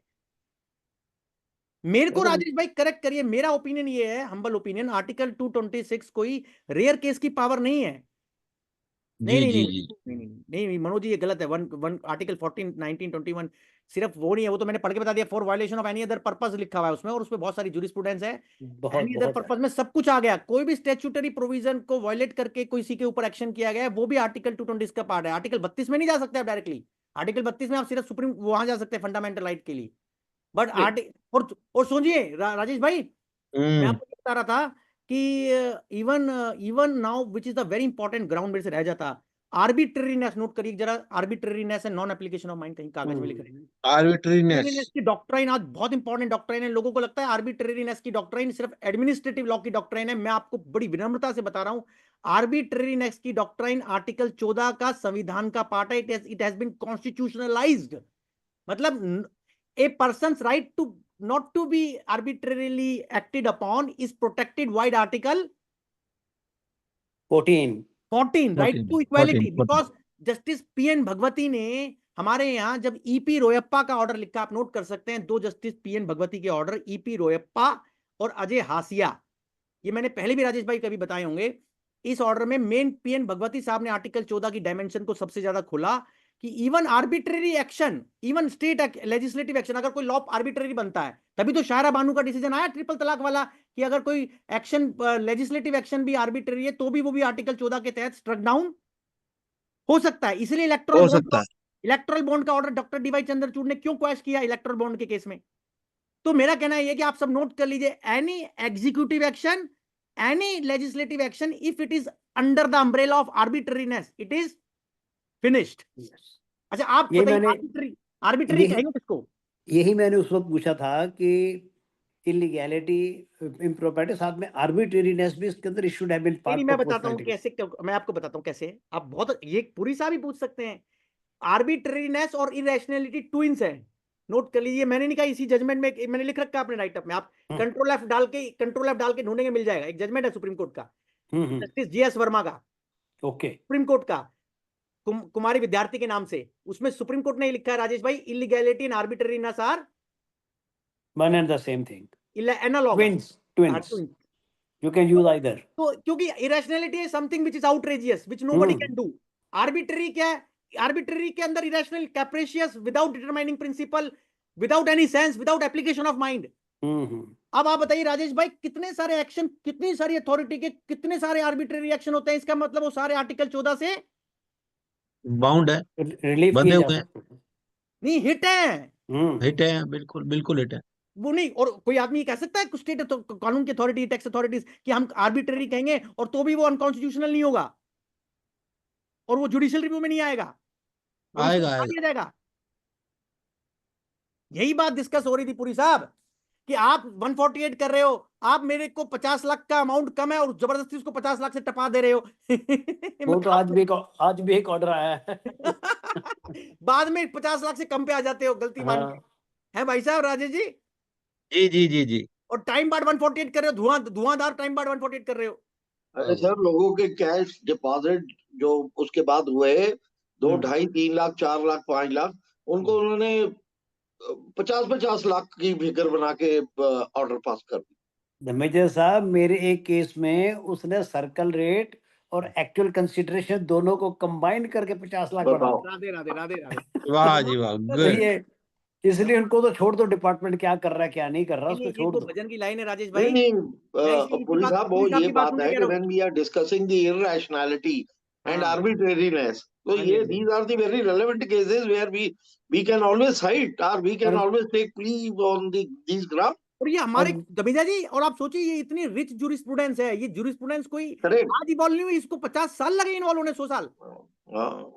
और अगर मैंने ऑब्जेक्शन डाली तो वो कहते हैं no no, you go for an appeal. वो ऑर्डर कर दिया उसने भाई ने। मतलब इसके मतलब ये होगा कि आप पहले बीमार रहो, आपकी बीमारी का इलाज कुछ समय बाद होगा, जब थोड़े दिन बीमारी झेलो, और और डिमांड, और 20% बाद में डिमांड जमा कराओ, 20% डिमांड जमा कराओ। यही तो पुरी साहब दुर्भाग्य है हमारे यहाँ का और सिस्टम। कपिल गोयल को बुलाते रहो, कपिल गोयल भी बोलता रहे, कपिल गोयल को भी केस मिलते रहे, कपिल गोयल भी खुश रहे। सर और आपको उसको भी बुलाने में हमको कोई तकलीफ नहीं है। नहीं राजेश भाई, कमाल देखिए, मैं इसको दूसरे एंगल से देख रहा था। जैसे अभी पूरी साहब ने एक बात कही थी कि कपिल भाई इतने सारे केस हैं और जुडिशियल रिव्यू का बैंड विड्थ इतना वाइड है, क्या हमारे यहाँ इस तरीके का सिस्टम है कि जो इतना जुडिशियल रिव्यू को हैंडल कर सके? बिल्कुल नहीं है सर। और इसमें मैं बार बार बता रहा हूं, दोष उस व्यक्तियों का भी है जो अथॉरिटीज जुडिशियल रिव्यू के, अगर मेरे से आप बोलो ना कि कपिल भाई अगर आप एक एसओपी बनाओ, मतलब मेरे से कहा जाए कि आप गवर्नमेंट के लिए, टैक्स अथॉरिटीज के लिए एक बात बनाओ, विश लिस्ट की ये होना चाहिए, नया लॉ बन रहा है ना, मैं कहूंगा आप उसमें ऐसी चीजें डालिए। जैसे आज बात हो रही थी राजेश भाई, मैं क्लोज करूंगा सेमिनार इसके बाद। अभी मैं आज सवेरे से जिस चीज पे पढ़ाई कर रहा था ना, ये सेक्शन आप नोट करिए, इनकम टैक्स का एक सेक्शन में पावर दी गई है 2024 में। संदीप भाई भी बता रहा था इसमें बहुत दिक्कत कर रहे हैं लोगों को। इसमें पावर दी थी 2024 में, आपके साथ हमारी डिस्कशन भी हुई थी 251 में, कि सीआईटी अपील को सेट असाइड की पावर दे दी थी जो असेसमेंट 144 में हुई थी। अब क्या कर रहे हैं राजेश भाई, बहुत सारे सीआईटी अपील फेसलेस में, जो फेसलेस मोड में काम कर रहे हैं, देखिए फेसलेस माइंडलेस कैसे हो जाता है, वो सिर्फ सेक्शन पढ़ के सेटिस्फाइड कर दे रहे हैं फॉर्म अपील मेमो में देखकर। तो फिर भाई मेरे 17 केस रिमांड हो गए। अरे सुनिए सर, अभी 17 केस। आपसे हम अलग से ईदी लेंगे अगर हमारी बात आपको पसंद आई तो। अभी आप सुनिए 2 मिनट। राजेश भाई, मैंने आज सवेरे बताया ना मैं पढ़ाई कर रहा था, तो मैं नोट कर लीजिए। जी जी जी। सेक्शन 251(1)(a) का प्रोवाइजो है जिसमें ये लिखा है कि CIT appeal after this amendment of 2024 can may set aside the case to the AO for fresh adjudication if the assessment is made under 144, ये लैंग्वेज है। अब एक सबसे बड़ा वर्ड उसमें है मे, शैल नहीं है, मतलब वो डिस्क्रिशनरी है, वो मैंडेटरी नहीं है। अब इस बात से सिर्फ बात नहीं होती, दूसरी बात इसमें एक और बहुत महत्वपूर्ण है रिमांड बैक के ऊपर आईटीटी के कंटेक्स्ट में, क्योंकि ये 2001 में राजेश भाई जब ये पावर वापस ली, पहले 2001 से पहले भी थी पावर, पर 2001 में क्यों लिखी थी, बड़ी इंटरेस्टिंग, नोट करना जरा।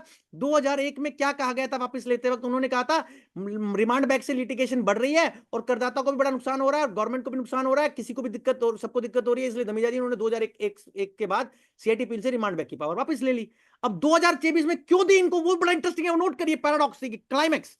वो कह रहे नहीं साहब हमारा केस की पेंडेंसी बढ़ गई है, हम संभाल नहीं पा रहे, और नीचे लोग जब फेसलेस में जाते हैं तो अपना रिप्लाई नहीं देते हैं, इसलिए हम सीआईटी बिल को पावर दे रहे हैं। अरे भैया, अगर आपके पास, सॉरी मैं ऐसे बोल रहा हूं, लॉन्ग पेंडेंसी हो गई है तो उसको टाइम बाउंड डिस्पोजल करने के लिए इलाज करिए ना, उस कॉज का सिम्टम निकाल के। ये क्या पावर दे रहे हैं कि वो अपनी अपनी उसको, जो आदमी खुद अपनी ड्यूटी नहीं कर रहा है उसको कह रहे हो कि तुम नीचे भेज दो उसको, और वो दो पहले उसको भी लड़े फिर दोबारा लड़े उसके बाद, और 5-5 साल से उसका केस डिसाइड नहीं हो रहा था, इसलिए आपने 2024 में पावर दिया उसको।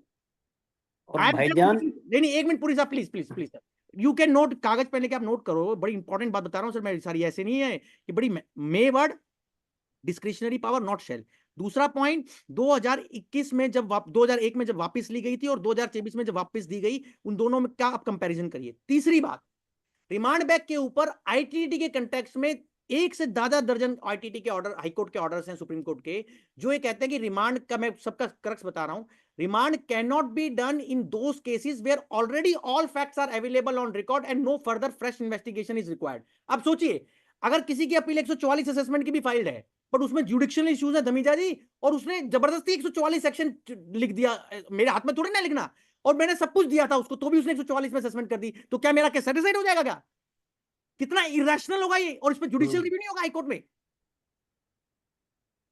तो मेरा कहना है कि आप सिर्फ सेक्शन देखकर क्या सीआईटी पे ऐसे जो आप बता रहे हो 17 केस आपके, इज इट ए वे? और रिमांड बैक इज इन, इसलिए कोर्ट्स ने कहा remand back is done sparingly, SPARING, sparingly, and in exceptional rare cases. ये मैंने नहीं कहा सर, ये देश के 1 दर्जन हाईकोर्ट के जजेस ने ये बात, विभिन्न Madras high court, Karnataka high court, Delhi high court में माइक्रोसॉफ्ट का ऑर्डर लिख लीजिए, दिल्ली हाईकोर्ट का जस्टिस नरूला का, उड़ीसा हाईकोर्ट का शिक्षा और अनुसंधान का ऑर्डर है, कर्नाटक हाईकोर्ट का डेल इंटरनेशनल का ऑर्डर है, मद्रास हाईकोर्ट का चोलामंडलम फाइनेंस का ऑर्डर। राजेश भाई, जी सर। इंडिया के ऑर्डर्स हैं हाईकोर्ट्स के कि जहां आईटीटी ने कैजुअली रिमांड बैक कर दिया तो उसको उन्होंने कहा गलत है, remand back should be done in exceptional cases. और चौथा पॉइंट, जहां पूरी साहब जुडिक्शनल इश्यूज इन्वॉल्व हैं, जैसे आपका कोई इश्यू है कि 148 इनवैलिड है राजेश भाई, चाहे भले आपकी असेसमेंट 144 में हुई है भाई साहब, अच्छा आप कहोगे कपिल भाई फिर क्या करें, दोनों जगह लड़े, जैसे रिमांड बैक हो गया, प्रैक्टिकल बात एक और, कि आपका केस नीचे से डिसाइड हो गया, आप पूछोगे कपिल भाई हम आईटीटी जाएं रिमांड बैक के खिलाफ, और आईटीटी क्या करेगा, आईटीटी वापस सीआईटी को भेजेगा या खुद डिसाइड कर देगा? बताओ राजेश भाई, वो ये फिर वापस भेजेगा, है? या तो मैं वापस भेजेगा, मेरे कई अच्छा, केसेस अगर में आपका वापस फेस भेजा। वैल्यू, आप सॉरी मैं बोल रहा हूं, आपका फेस अच्छा होगा तो हो सकता है हम भी कर दे। नहीं, वो तभी करेगा जब he feels that there is no other issue which has not been considered. तो इसका मतलब, इससे एक तो बात पक्का होगी पुरी साहब कि इस लिटिगेशन इस रिमांड बैक के सर्कस, वर्ड यूज कर रहा हूं सर्कस में, कि एसएससी को 2 प्रॉन्ग बैटल लड़ने पड़ेगी। एक तो उसको अगर लड़ना है तो आईटीटी भी जाना पड़ेगा उस ऑर्डर को लेकर, या हाईकोर्ट में जाना पड़ेगा रिट में, और नीचे जब वापस रिमांड होगा तो राजेश भाई आप सब नोट कर लीजिए, जितने भी आपके पॉइंट थे जो उसने ऐसे मैकेनिकल सेट कर दिया, आप सब दोबारा लीजिए उस आदमी के सामने जो जिसके बाद रिमांड बैक हुआ है, छोड़िए मत कुछ भी। और कोर्ट के डिसीजन है कि even in second remand back proceeding you can take all the judicial points, अगर आपने वो पहले नहीं भी लिए थे तो भी ले सकते हो आप रिमांड बैक। आपने बात नोट कर ली सारी पूरी साहब, चारों पांचों? बिल्कुल। आपको मेरी बात समझ में आएगी सर?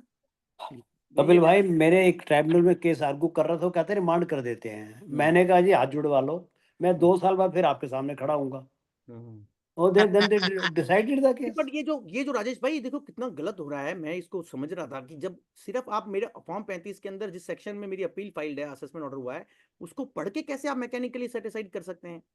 सर मेरा एक ऑर्डर 3 बार रिमांड बैक हुआ ट्राइब्यूनल से, एक 3 बार नीचे गया आईटीओ के पास। एक डॉक्ट्राइन है, मैं आपको बताना चाह रहा हूँ, doctrine of finality to litigation. हाँ, वो फाइनलिटी कब आएगी, उसको उसका उद्यापन कब होगा, उसका अंतिम पड़ाव कब आएगा, वो मालिक की जब कृपा करेंगे। उसका कंक्लूजन कब होगा राजेश जी? God knows. नहीं, पता नहीं है हमारे यहाँ पर। that is why there is a Latin maxim which says that it is in the interest of the state that there should be an end to the litigation. Is this happening when you make this kind of casual and mechanical set aside? Rather, you are increasing litigation to largest extent.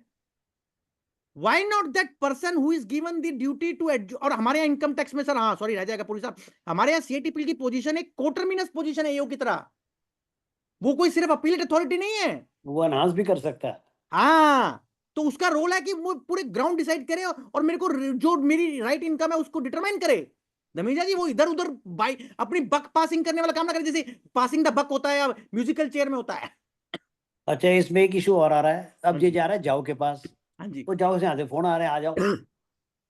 चले जाओ, आप जाओ तो जाओ ही, जाओ तो नहीं, जाएगी। मैं ये कहना फिर फाव का फर्क, फाव में हुआ क्या, फाव में what is the point? Sir मेरे को तो समझ में, मैंने इसलिए तो बताया कि ये पूरा सर्कस है। मैंने वर्ड सर्कस क्यों यूज किया राजेश भाई? आप सोचिए कि पावर दी किस लिए गई है, क्योंकि केस बढ़ गए। और इंटरेस्टिंग रीजन देखो, वो कह रहे फेसलेस में लोग जवाब नहीं देते, मैं कह रहा हूं फेसलेस में जो लोग जवाब देते हैं और उनके जवाब कंसीडर नहीं होते, ये आप क्यों नहीं समझ रहे? नहीं और आपके ये बिना हवा में फेसलेस असेसमेंट कर देते हैं। हाईकोर्ट के जज कह रहे हैं माइंडलेस असेसमेंट करते हैं। जस्टिस सोमत्रा दयाल सिंह का ऑर्डर है इलाहाबाद हाईकोर्ट का, सतीश कुमार बंसल एचयूएफ में, कि faceless has become mindless. There is a decision of honourable Allahabad high court by justice honourable justice Saumitra Dayal Singh SD Singh in case of Satish Kumar Bansal HUF that faceless is mindless. Sir SOP डालो आप इनको नहीं action पहले। कपिल आप भाई, ही एक डाल में एक सकते हो। छोटा सा एकेडमिक क्वेश्चन है मेरा। जी हाँ जी। मेरे एक केस में उन्होंने कंफर्मेशन मांगी क्रेडिटर से और परचेज के लिए, उन पार्टीज ने डायरेक्ट लेटर लिख दिए एओ को, उसके वहां से गया, उन्होंने 90% केस में कंफर्मेशन चली गई उनके पास। एओ कहते हैं despite repeated reminders to the assessee confirmations are not submitted. लिहाजा क्या किया उसने? लिहाजा तो मैंने उसमें 154 लगाए दैट वी हैड। अरे नहीं सर, मुझे ये तो बताओ कि उसने करा क्या, क्या किया फिर? एडिशन कर दी सारी की सारी, 90% वाली भी, 90% वाली भी सारी की सारी कर दी। जिसकी जब मेरे को confirmation पता आई थी, लगा, मैंने एसएससी को पूछा, मैंने कहा यार कोई भी पार्टी तुम्हारी एक भी कंफर्मेशन नहीं आई। Then he checked everybody, almost 90% people had sent their statement अब ऑफ एक आपको अकाउंट। मैं बताता हूँ राजेश भाई, पता नहीं आपके हम, क्योंकि उस समय के बाद एक में हमारा एक आईटीटी का ऑर्डर आया सर, आप नोट कर लीजिए सब। वो ऑर्डर हालांकि बिहारी जी की कृपा हुई है, मेरे को पता नहीं क्या लगता है, जब हमारा इस साल चालू हुआ 4 को मुझे डिग्री मिली है, 3 को एक ऑर्डर आया सर, 3 जनवरी का एक ऑर्डर नोट कर लीजिए आप सब, K span India limited.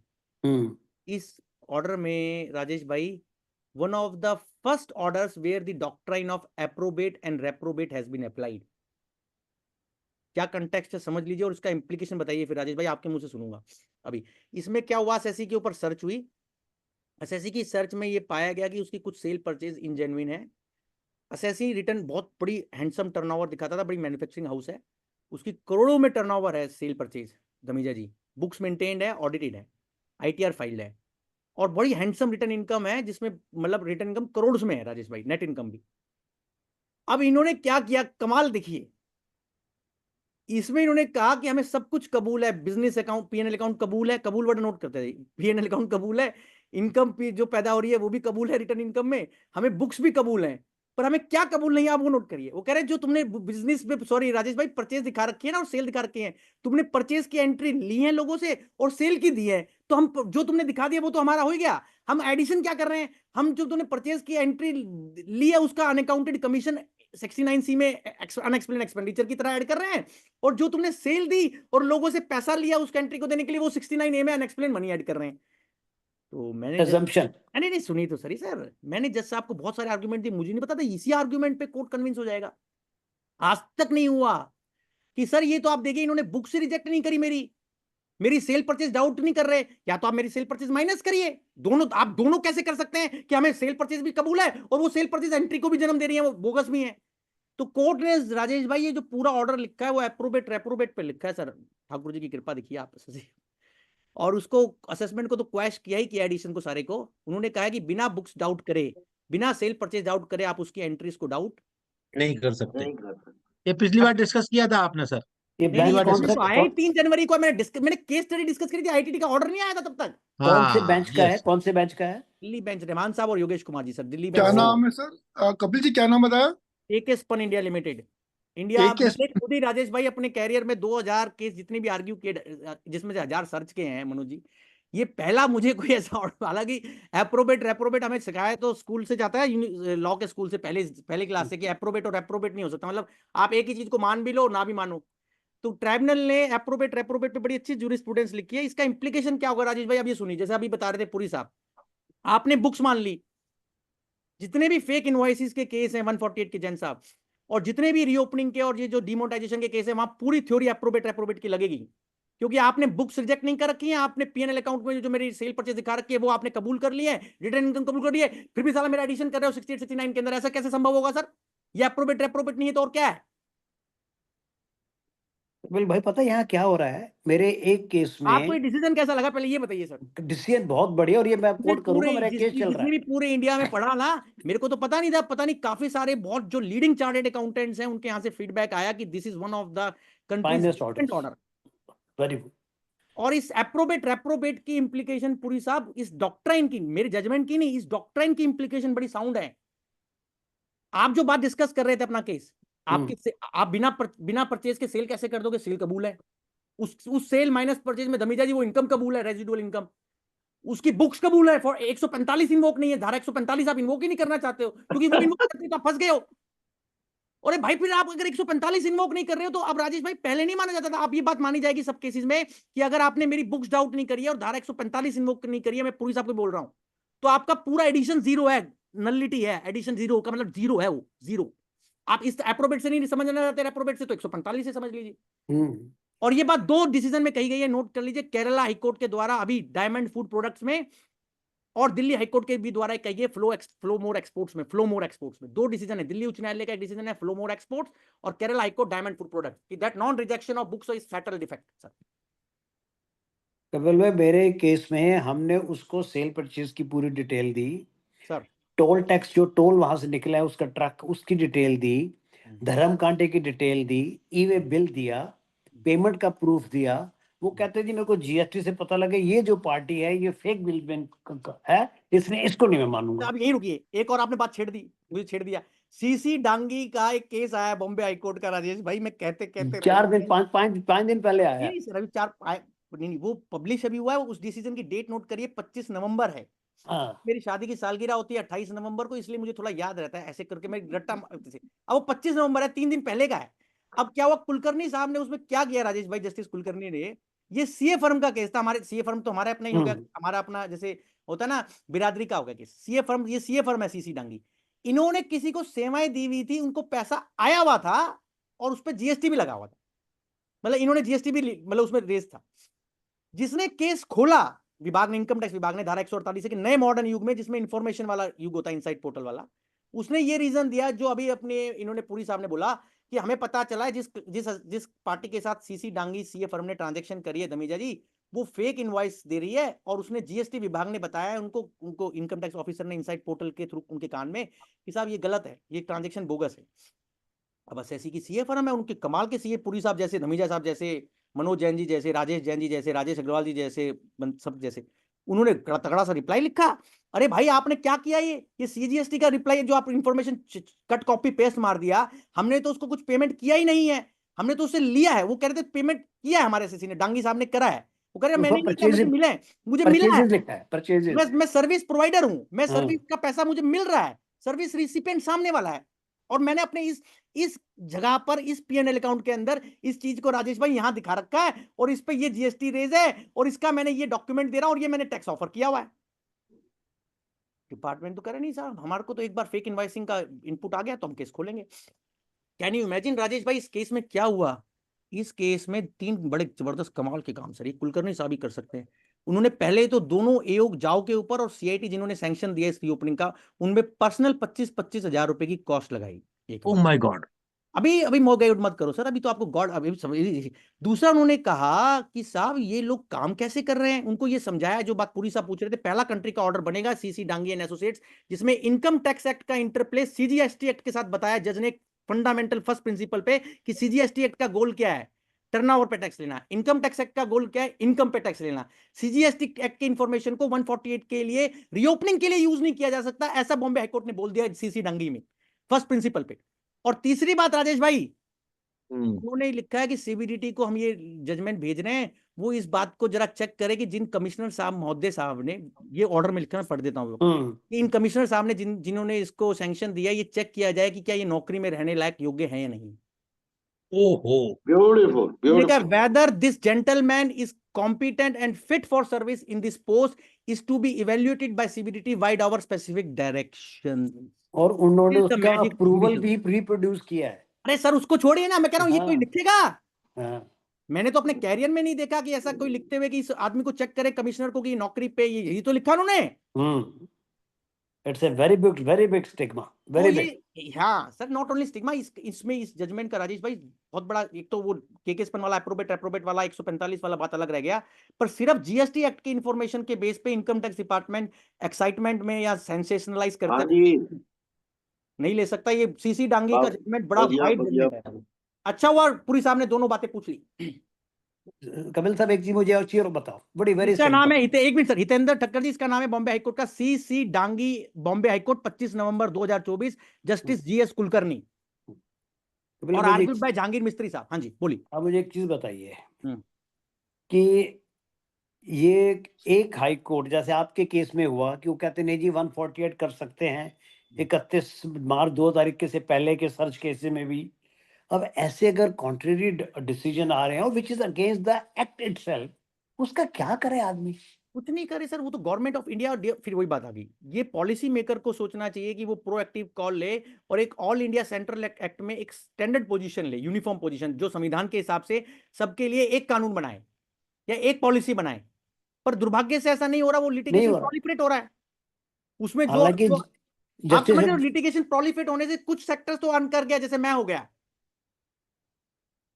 Litigation earn हो रही है, बढ़ रही है, पर जो असली दुखी है वो क्लाइंट तो रहेगा ही सर। जो आपने ये आप state wise income tax act की पोजीशन थोड़ी ना हो सकती है हमारे यहाँ। Income tax act is a central act. It is said by various high courts in the country that income tax act में ideally ये चाहिए कि यूनिफॉर्म पोजीशन हो। और जस्टिस कोला ने भी कहा है कि एक ही चीज के लिए बार बार असेसिस को क्यों आना पड़ता है। इसके लिए Harishankar versus State of Punjab UP का एक जजमेंट है, जिसको हम बोलते हैं, जिसमें उन्होंने प्रिंसिपल दिया है जुडिशियल कमिटी का। जुडिशियल कमिटी होनी चाहिए। जुडिशियल कमिटी आप समझते हैं ना? नहीं है सर वो। अब क्या कर सकते हैं, जो भी है ये दुखदाई है। ये judicial decorum, judicial discipline, judicial consistency, एक judicial what you respect and comity, वो एब्सेंट है with due respect to my Lord.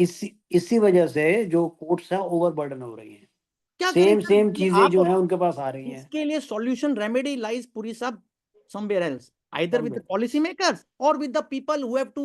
जैसे इन्होंने फलियस नरीमन साहब ने बियॉन्ड कोर्ट रूम में एक चैप्टर में ना, जो जजेस की ओथ होती है उसको साइट किया हुआ है। राजेश भाई सुनने वाली बात है, जजेस की ओथ को साइट किया है फलियस नरीमन साहब ने। उस ओथ का मेरे को तो पता ही नहीं था वो ओथ कैसी, हमें क्या पता। उस ओथ को साइट करके उन्होंने क्या कहा, हर एक जज को उस ओथ को हमेशा ध्यान रखना चाहिए कि अपनी कंसेंस के अंदर। मैं आपको पढ़ के बताऊं, अगर मैं कोर्ट, ये फलियस नारीमान साहब ने लिखा है, जिनके बेटे रोहिंटन नारीमान सुप्रीम कोर्ट के जज रहे हैं और देश के कद्दावर वकील हैं। And he is one of the finest lawyers. Sir मैं क्या कह सकता हूं, वो जज की ओथ इन्होंने रिप्रोड्यूस करी एक चैप्टर में सर। केवल भाई बहुत मजा आए, इतना एनलाइटनमेंट मिलती है आपसे, जितने आप इन डेप्थ स्टडी करते हो ना। नहीं मैं आज, आप यकीन मानना राजेश भाई, कैसा आप, मैंने जो चीजें निकाली है वो बिल्कुल मैंने आज के लिए बिल्कुल अलग निकाला था पूरी साहब, सब चीजें। जुडिशियल रिव्यू को भी अलग निकाला था, और ये जो सीआईटी पिल वाला पॉइंट था ये भी अलग था। सीसी डांगी वाला हमारा बॉम्बे हाईकोर्ट का ऑर्डर हो गया, केकेसपन वाला हो गया, आज का ये सारा चीज रही। इसको मैं एक अभी मैं सोच रहा था कि जैसे एक भगवान का कोई, मैं वो याद कर रहा था कि जैसे वो याद किया था, जहां ले चलोगे वहीं मैं चलूंगा, श्यामा जू मेरी नैया उस पार लगा देना, अब तक तो निभाई है आगे भी निभा देना। ठीक है राजेश भाई, थैंक यू कपिल भाई। हमें तो कोई भी लगता है क्वेरी कि हमने पूछना कुछ चाहता आता ही जाता नहीं है। है? आपके इस वेबिनार से आज से हमें पता लगा है कि, और कि हमें ये महसूस हुआ कि हमें तो कुछ आता ही नहीं है। बिल्कुल, आई एग्री। जितनी ठीक है कि हम लोग अपने आप में चलो काम चला रहे हैं, लेकिन स्टिल सर अभी हमें शुरू से पढ़ने की जरूरत है, और ये कॉन्स्टिट्यूशन तो जरूर पढ़ना चाहिए। अभी नया लॉ आ रहा है, तो इसलिए जुडिशियल रिव्यू बड़ा इंपॉर्टेंट रहेगा। आप मुझे 3-4 महीने बाद बताओगे ये जुडिशियल रिव्यू जो भगवान बिहार करने वाले तो ठाकुर जी है ना, उनको पता है क्या रचना है। अभी मेरे से 10 भी दिन में उन्होंने तो नया जुडिशियल कानून आ रहा है। नहीं, मेरे से भी उन्होंने जुडिशियल रिव्यू की इतनी पढ़ाई अलग से क्यों करवाई? कुछ उनके दिमाग में चल रहा है। ये जो नया कानून लाने की सोच रहे हैं उसके एक तरीके को पता लग जाएगा 10 दिन में कि क्या कर रहे हैं उसमें भी। नहीं, ठीक है, पता चल जाएगा सर। 1 तारीख को तो मिलेंगे शाम को पुरी साहब। हम्म हमारा बहुत बहुत हमारा धन्यवाद प्रोटोकॉल है, राजेश भाई का प्रोटोकॉल है। सर। ठीक बहुत बहुत चलो। धन्यवाद कपिल भाई। और अब मैं तो कहूंगा डॉक्टर कपिल भाई अरे नहीं कि मैं डॉक्टर आपके लिए साहब कपिल भाई सही हूँ, कपिल भाई ही प्यारा हूँ। देखो डॉक्टर तो मैं दुनिया के लिए हो सकता हूँ, पर राजेश जी आपके लिए तो कपिल भी रहूंगा तो भी मैं मेरे लिए बढ़िया ही है, वो सबसे कपिल बेस्ट है। भाई, as a doctor you are finding treatment for the elements of the taxation. आज नहीं से ही पोस्टमार्टम किया है सर आपने। आज से ही पोस्टमार्टम किया डॉक्टर बनने के बाद। अरे नहीं सर चलिए, आप लोगों का मेरे पे आशीर्वाद बना रहे इसी तरीके से। सर हार जीत ओवर तो टू जिंदगी में देखिए राजेश भाई, हार जीत तो केस की चलती रहेगी, वो और चलती केस रहेगी। भी हमारे पास बहुत आएंगे और बहुत जीतेंगे भी, और चलता रहेगा। पर जो हमारी पढ़ाई है और जो सारथी भाव और स्वार्थी भाव है, उसका जो डिस्टिंक्शन कृष्ण भगवान ने दिया अर्जुन को और हम लोगों को, वो बड़ा अलग है। मैं आपके यहाँ क्यों कई बार मना करता हूँ, बहुत बुरा जाएगी कि मेरे को काम ज्यादा, मेरे को अपनी पढ़ाई, अपना भगवान का नाम आप लोगों के लिए ठीक बहुत ज्यादा, अगर मैंने केस भी कर लिए, मैं इतना रिसर्च नहीं कर पाऊंगा। आपको पता है जुडिशियल रिव्यू के पॉइंट के लिए, I am just sharing with you, 1000 decision मैंने पढ़े हैं, 1000। तब मैंने 20 पेज का ही पेज बनाया है, 1000 डिसीजन खुद पढ़े मैंने। भाई भी कपिल भाई, हैट्स ऑफ टू यू, इतनी और मेहनत उसको करते मुझे, हो। और 1000 पेज सिर्फ जजमेंट नहीं, और राजेश भाई कम से कम 40-50 वर्ल्ड की बेस्ट और हमारे इंडिया की सब बुक सब पढ़ ली मैंने, चाट मारी। और फिर उनमें से कौन सा रेलेवेंट है कौन सा नहीं है ये भी ढूंढना। वो थोड़ा सा टायरिंग है, बट हाँ yes it is give satisfaction to me कि मैं आपको बता पा रहा हूँ वो बात, और वो बात वेरी आगे गुड। ट्रांसमिट करेगी। एटलीस्ट सम जगह कुछ जगह तो पहुंचेगी ना कि हमारा अधिकार क्या है, और हमारे अधिकारियों को एटलीस्ट कहीं तो सुनवाई होगी राजेश भाई, बाकी बिहारी के थ्रू हमारी बात आगे जाएगी। राजेश भाई, मैं सोच रहा हूँ कि कपिल भाई तो बजट बता ही देंगे तो हम अपना दिमाग ना लगाए। ऐसा नहीं है सर, ऐसा नहीं है, ऐसा नहीं है कोई। चलिए सर, पुरी साहब आप ही कंक्लूडिंग रिमार्क्स दे दीजिए, वोट ऑफ थैंक्स भी दीजिएगा सर। ओवर टू पुरी साहब। कपिल साहब, आपका हम किस मुंह से धन्यवाद करें, हमको समझ में नहीं आती। एवरी टाइम एक नया चैप्टर, एक नया सब्जेक्ट आप लेके आते हो और उसके ऊपर इन डेप्थ स्टडी की होती है, then you interact, which is most important, जिससे हमको अपने क्वेश्चन पूछने में, और एक आपका एक एडवांटेज हमको और है, आप हमको कभी क्वेश्चन पूछने से इंटरेक्ट करने में प्रमोट करते हो, बल्कि एनकरेज करते हो। आपने कभी नहीं कहा नहीं बाद में देख लेंगे, you immediately find a solution for that and you have a case law on your lips कि ये केस देख लो, which is remarkable. अच्छा लगता है, आपका आशीर्वाद मिलता है, मुझे तसल्ली मिलती है, Really, we are privileged. को बड़ी तसल्ली मिलती है sir. We are so privileged that you are with us मेरे and you 100 are case enlightening argue us. करना एक तरफ और आपका ये आशीर्वाद मिलना एक तरफ sir. So nice of you, and thank you very much on behalf of the study circle as well as all the participants. My Radhe sincerest thanks.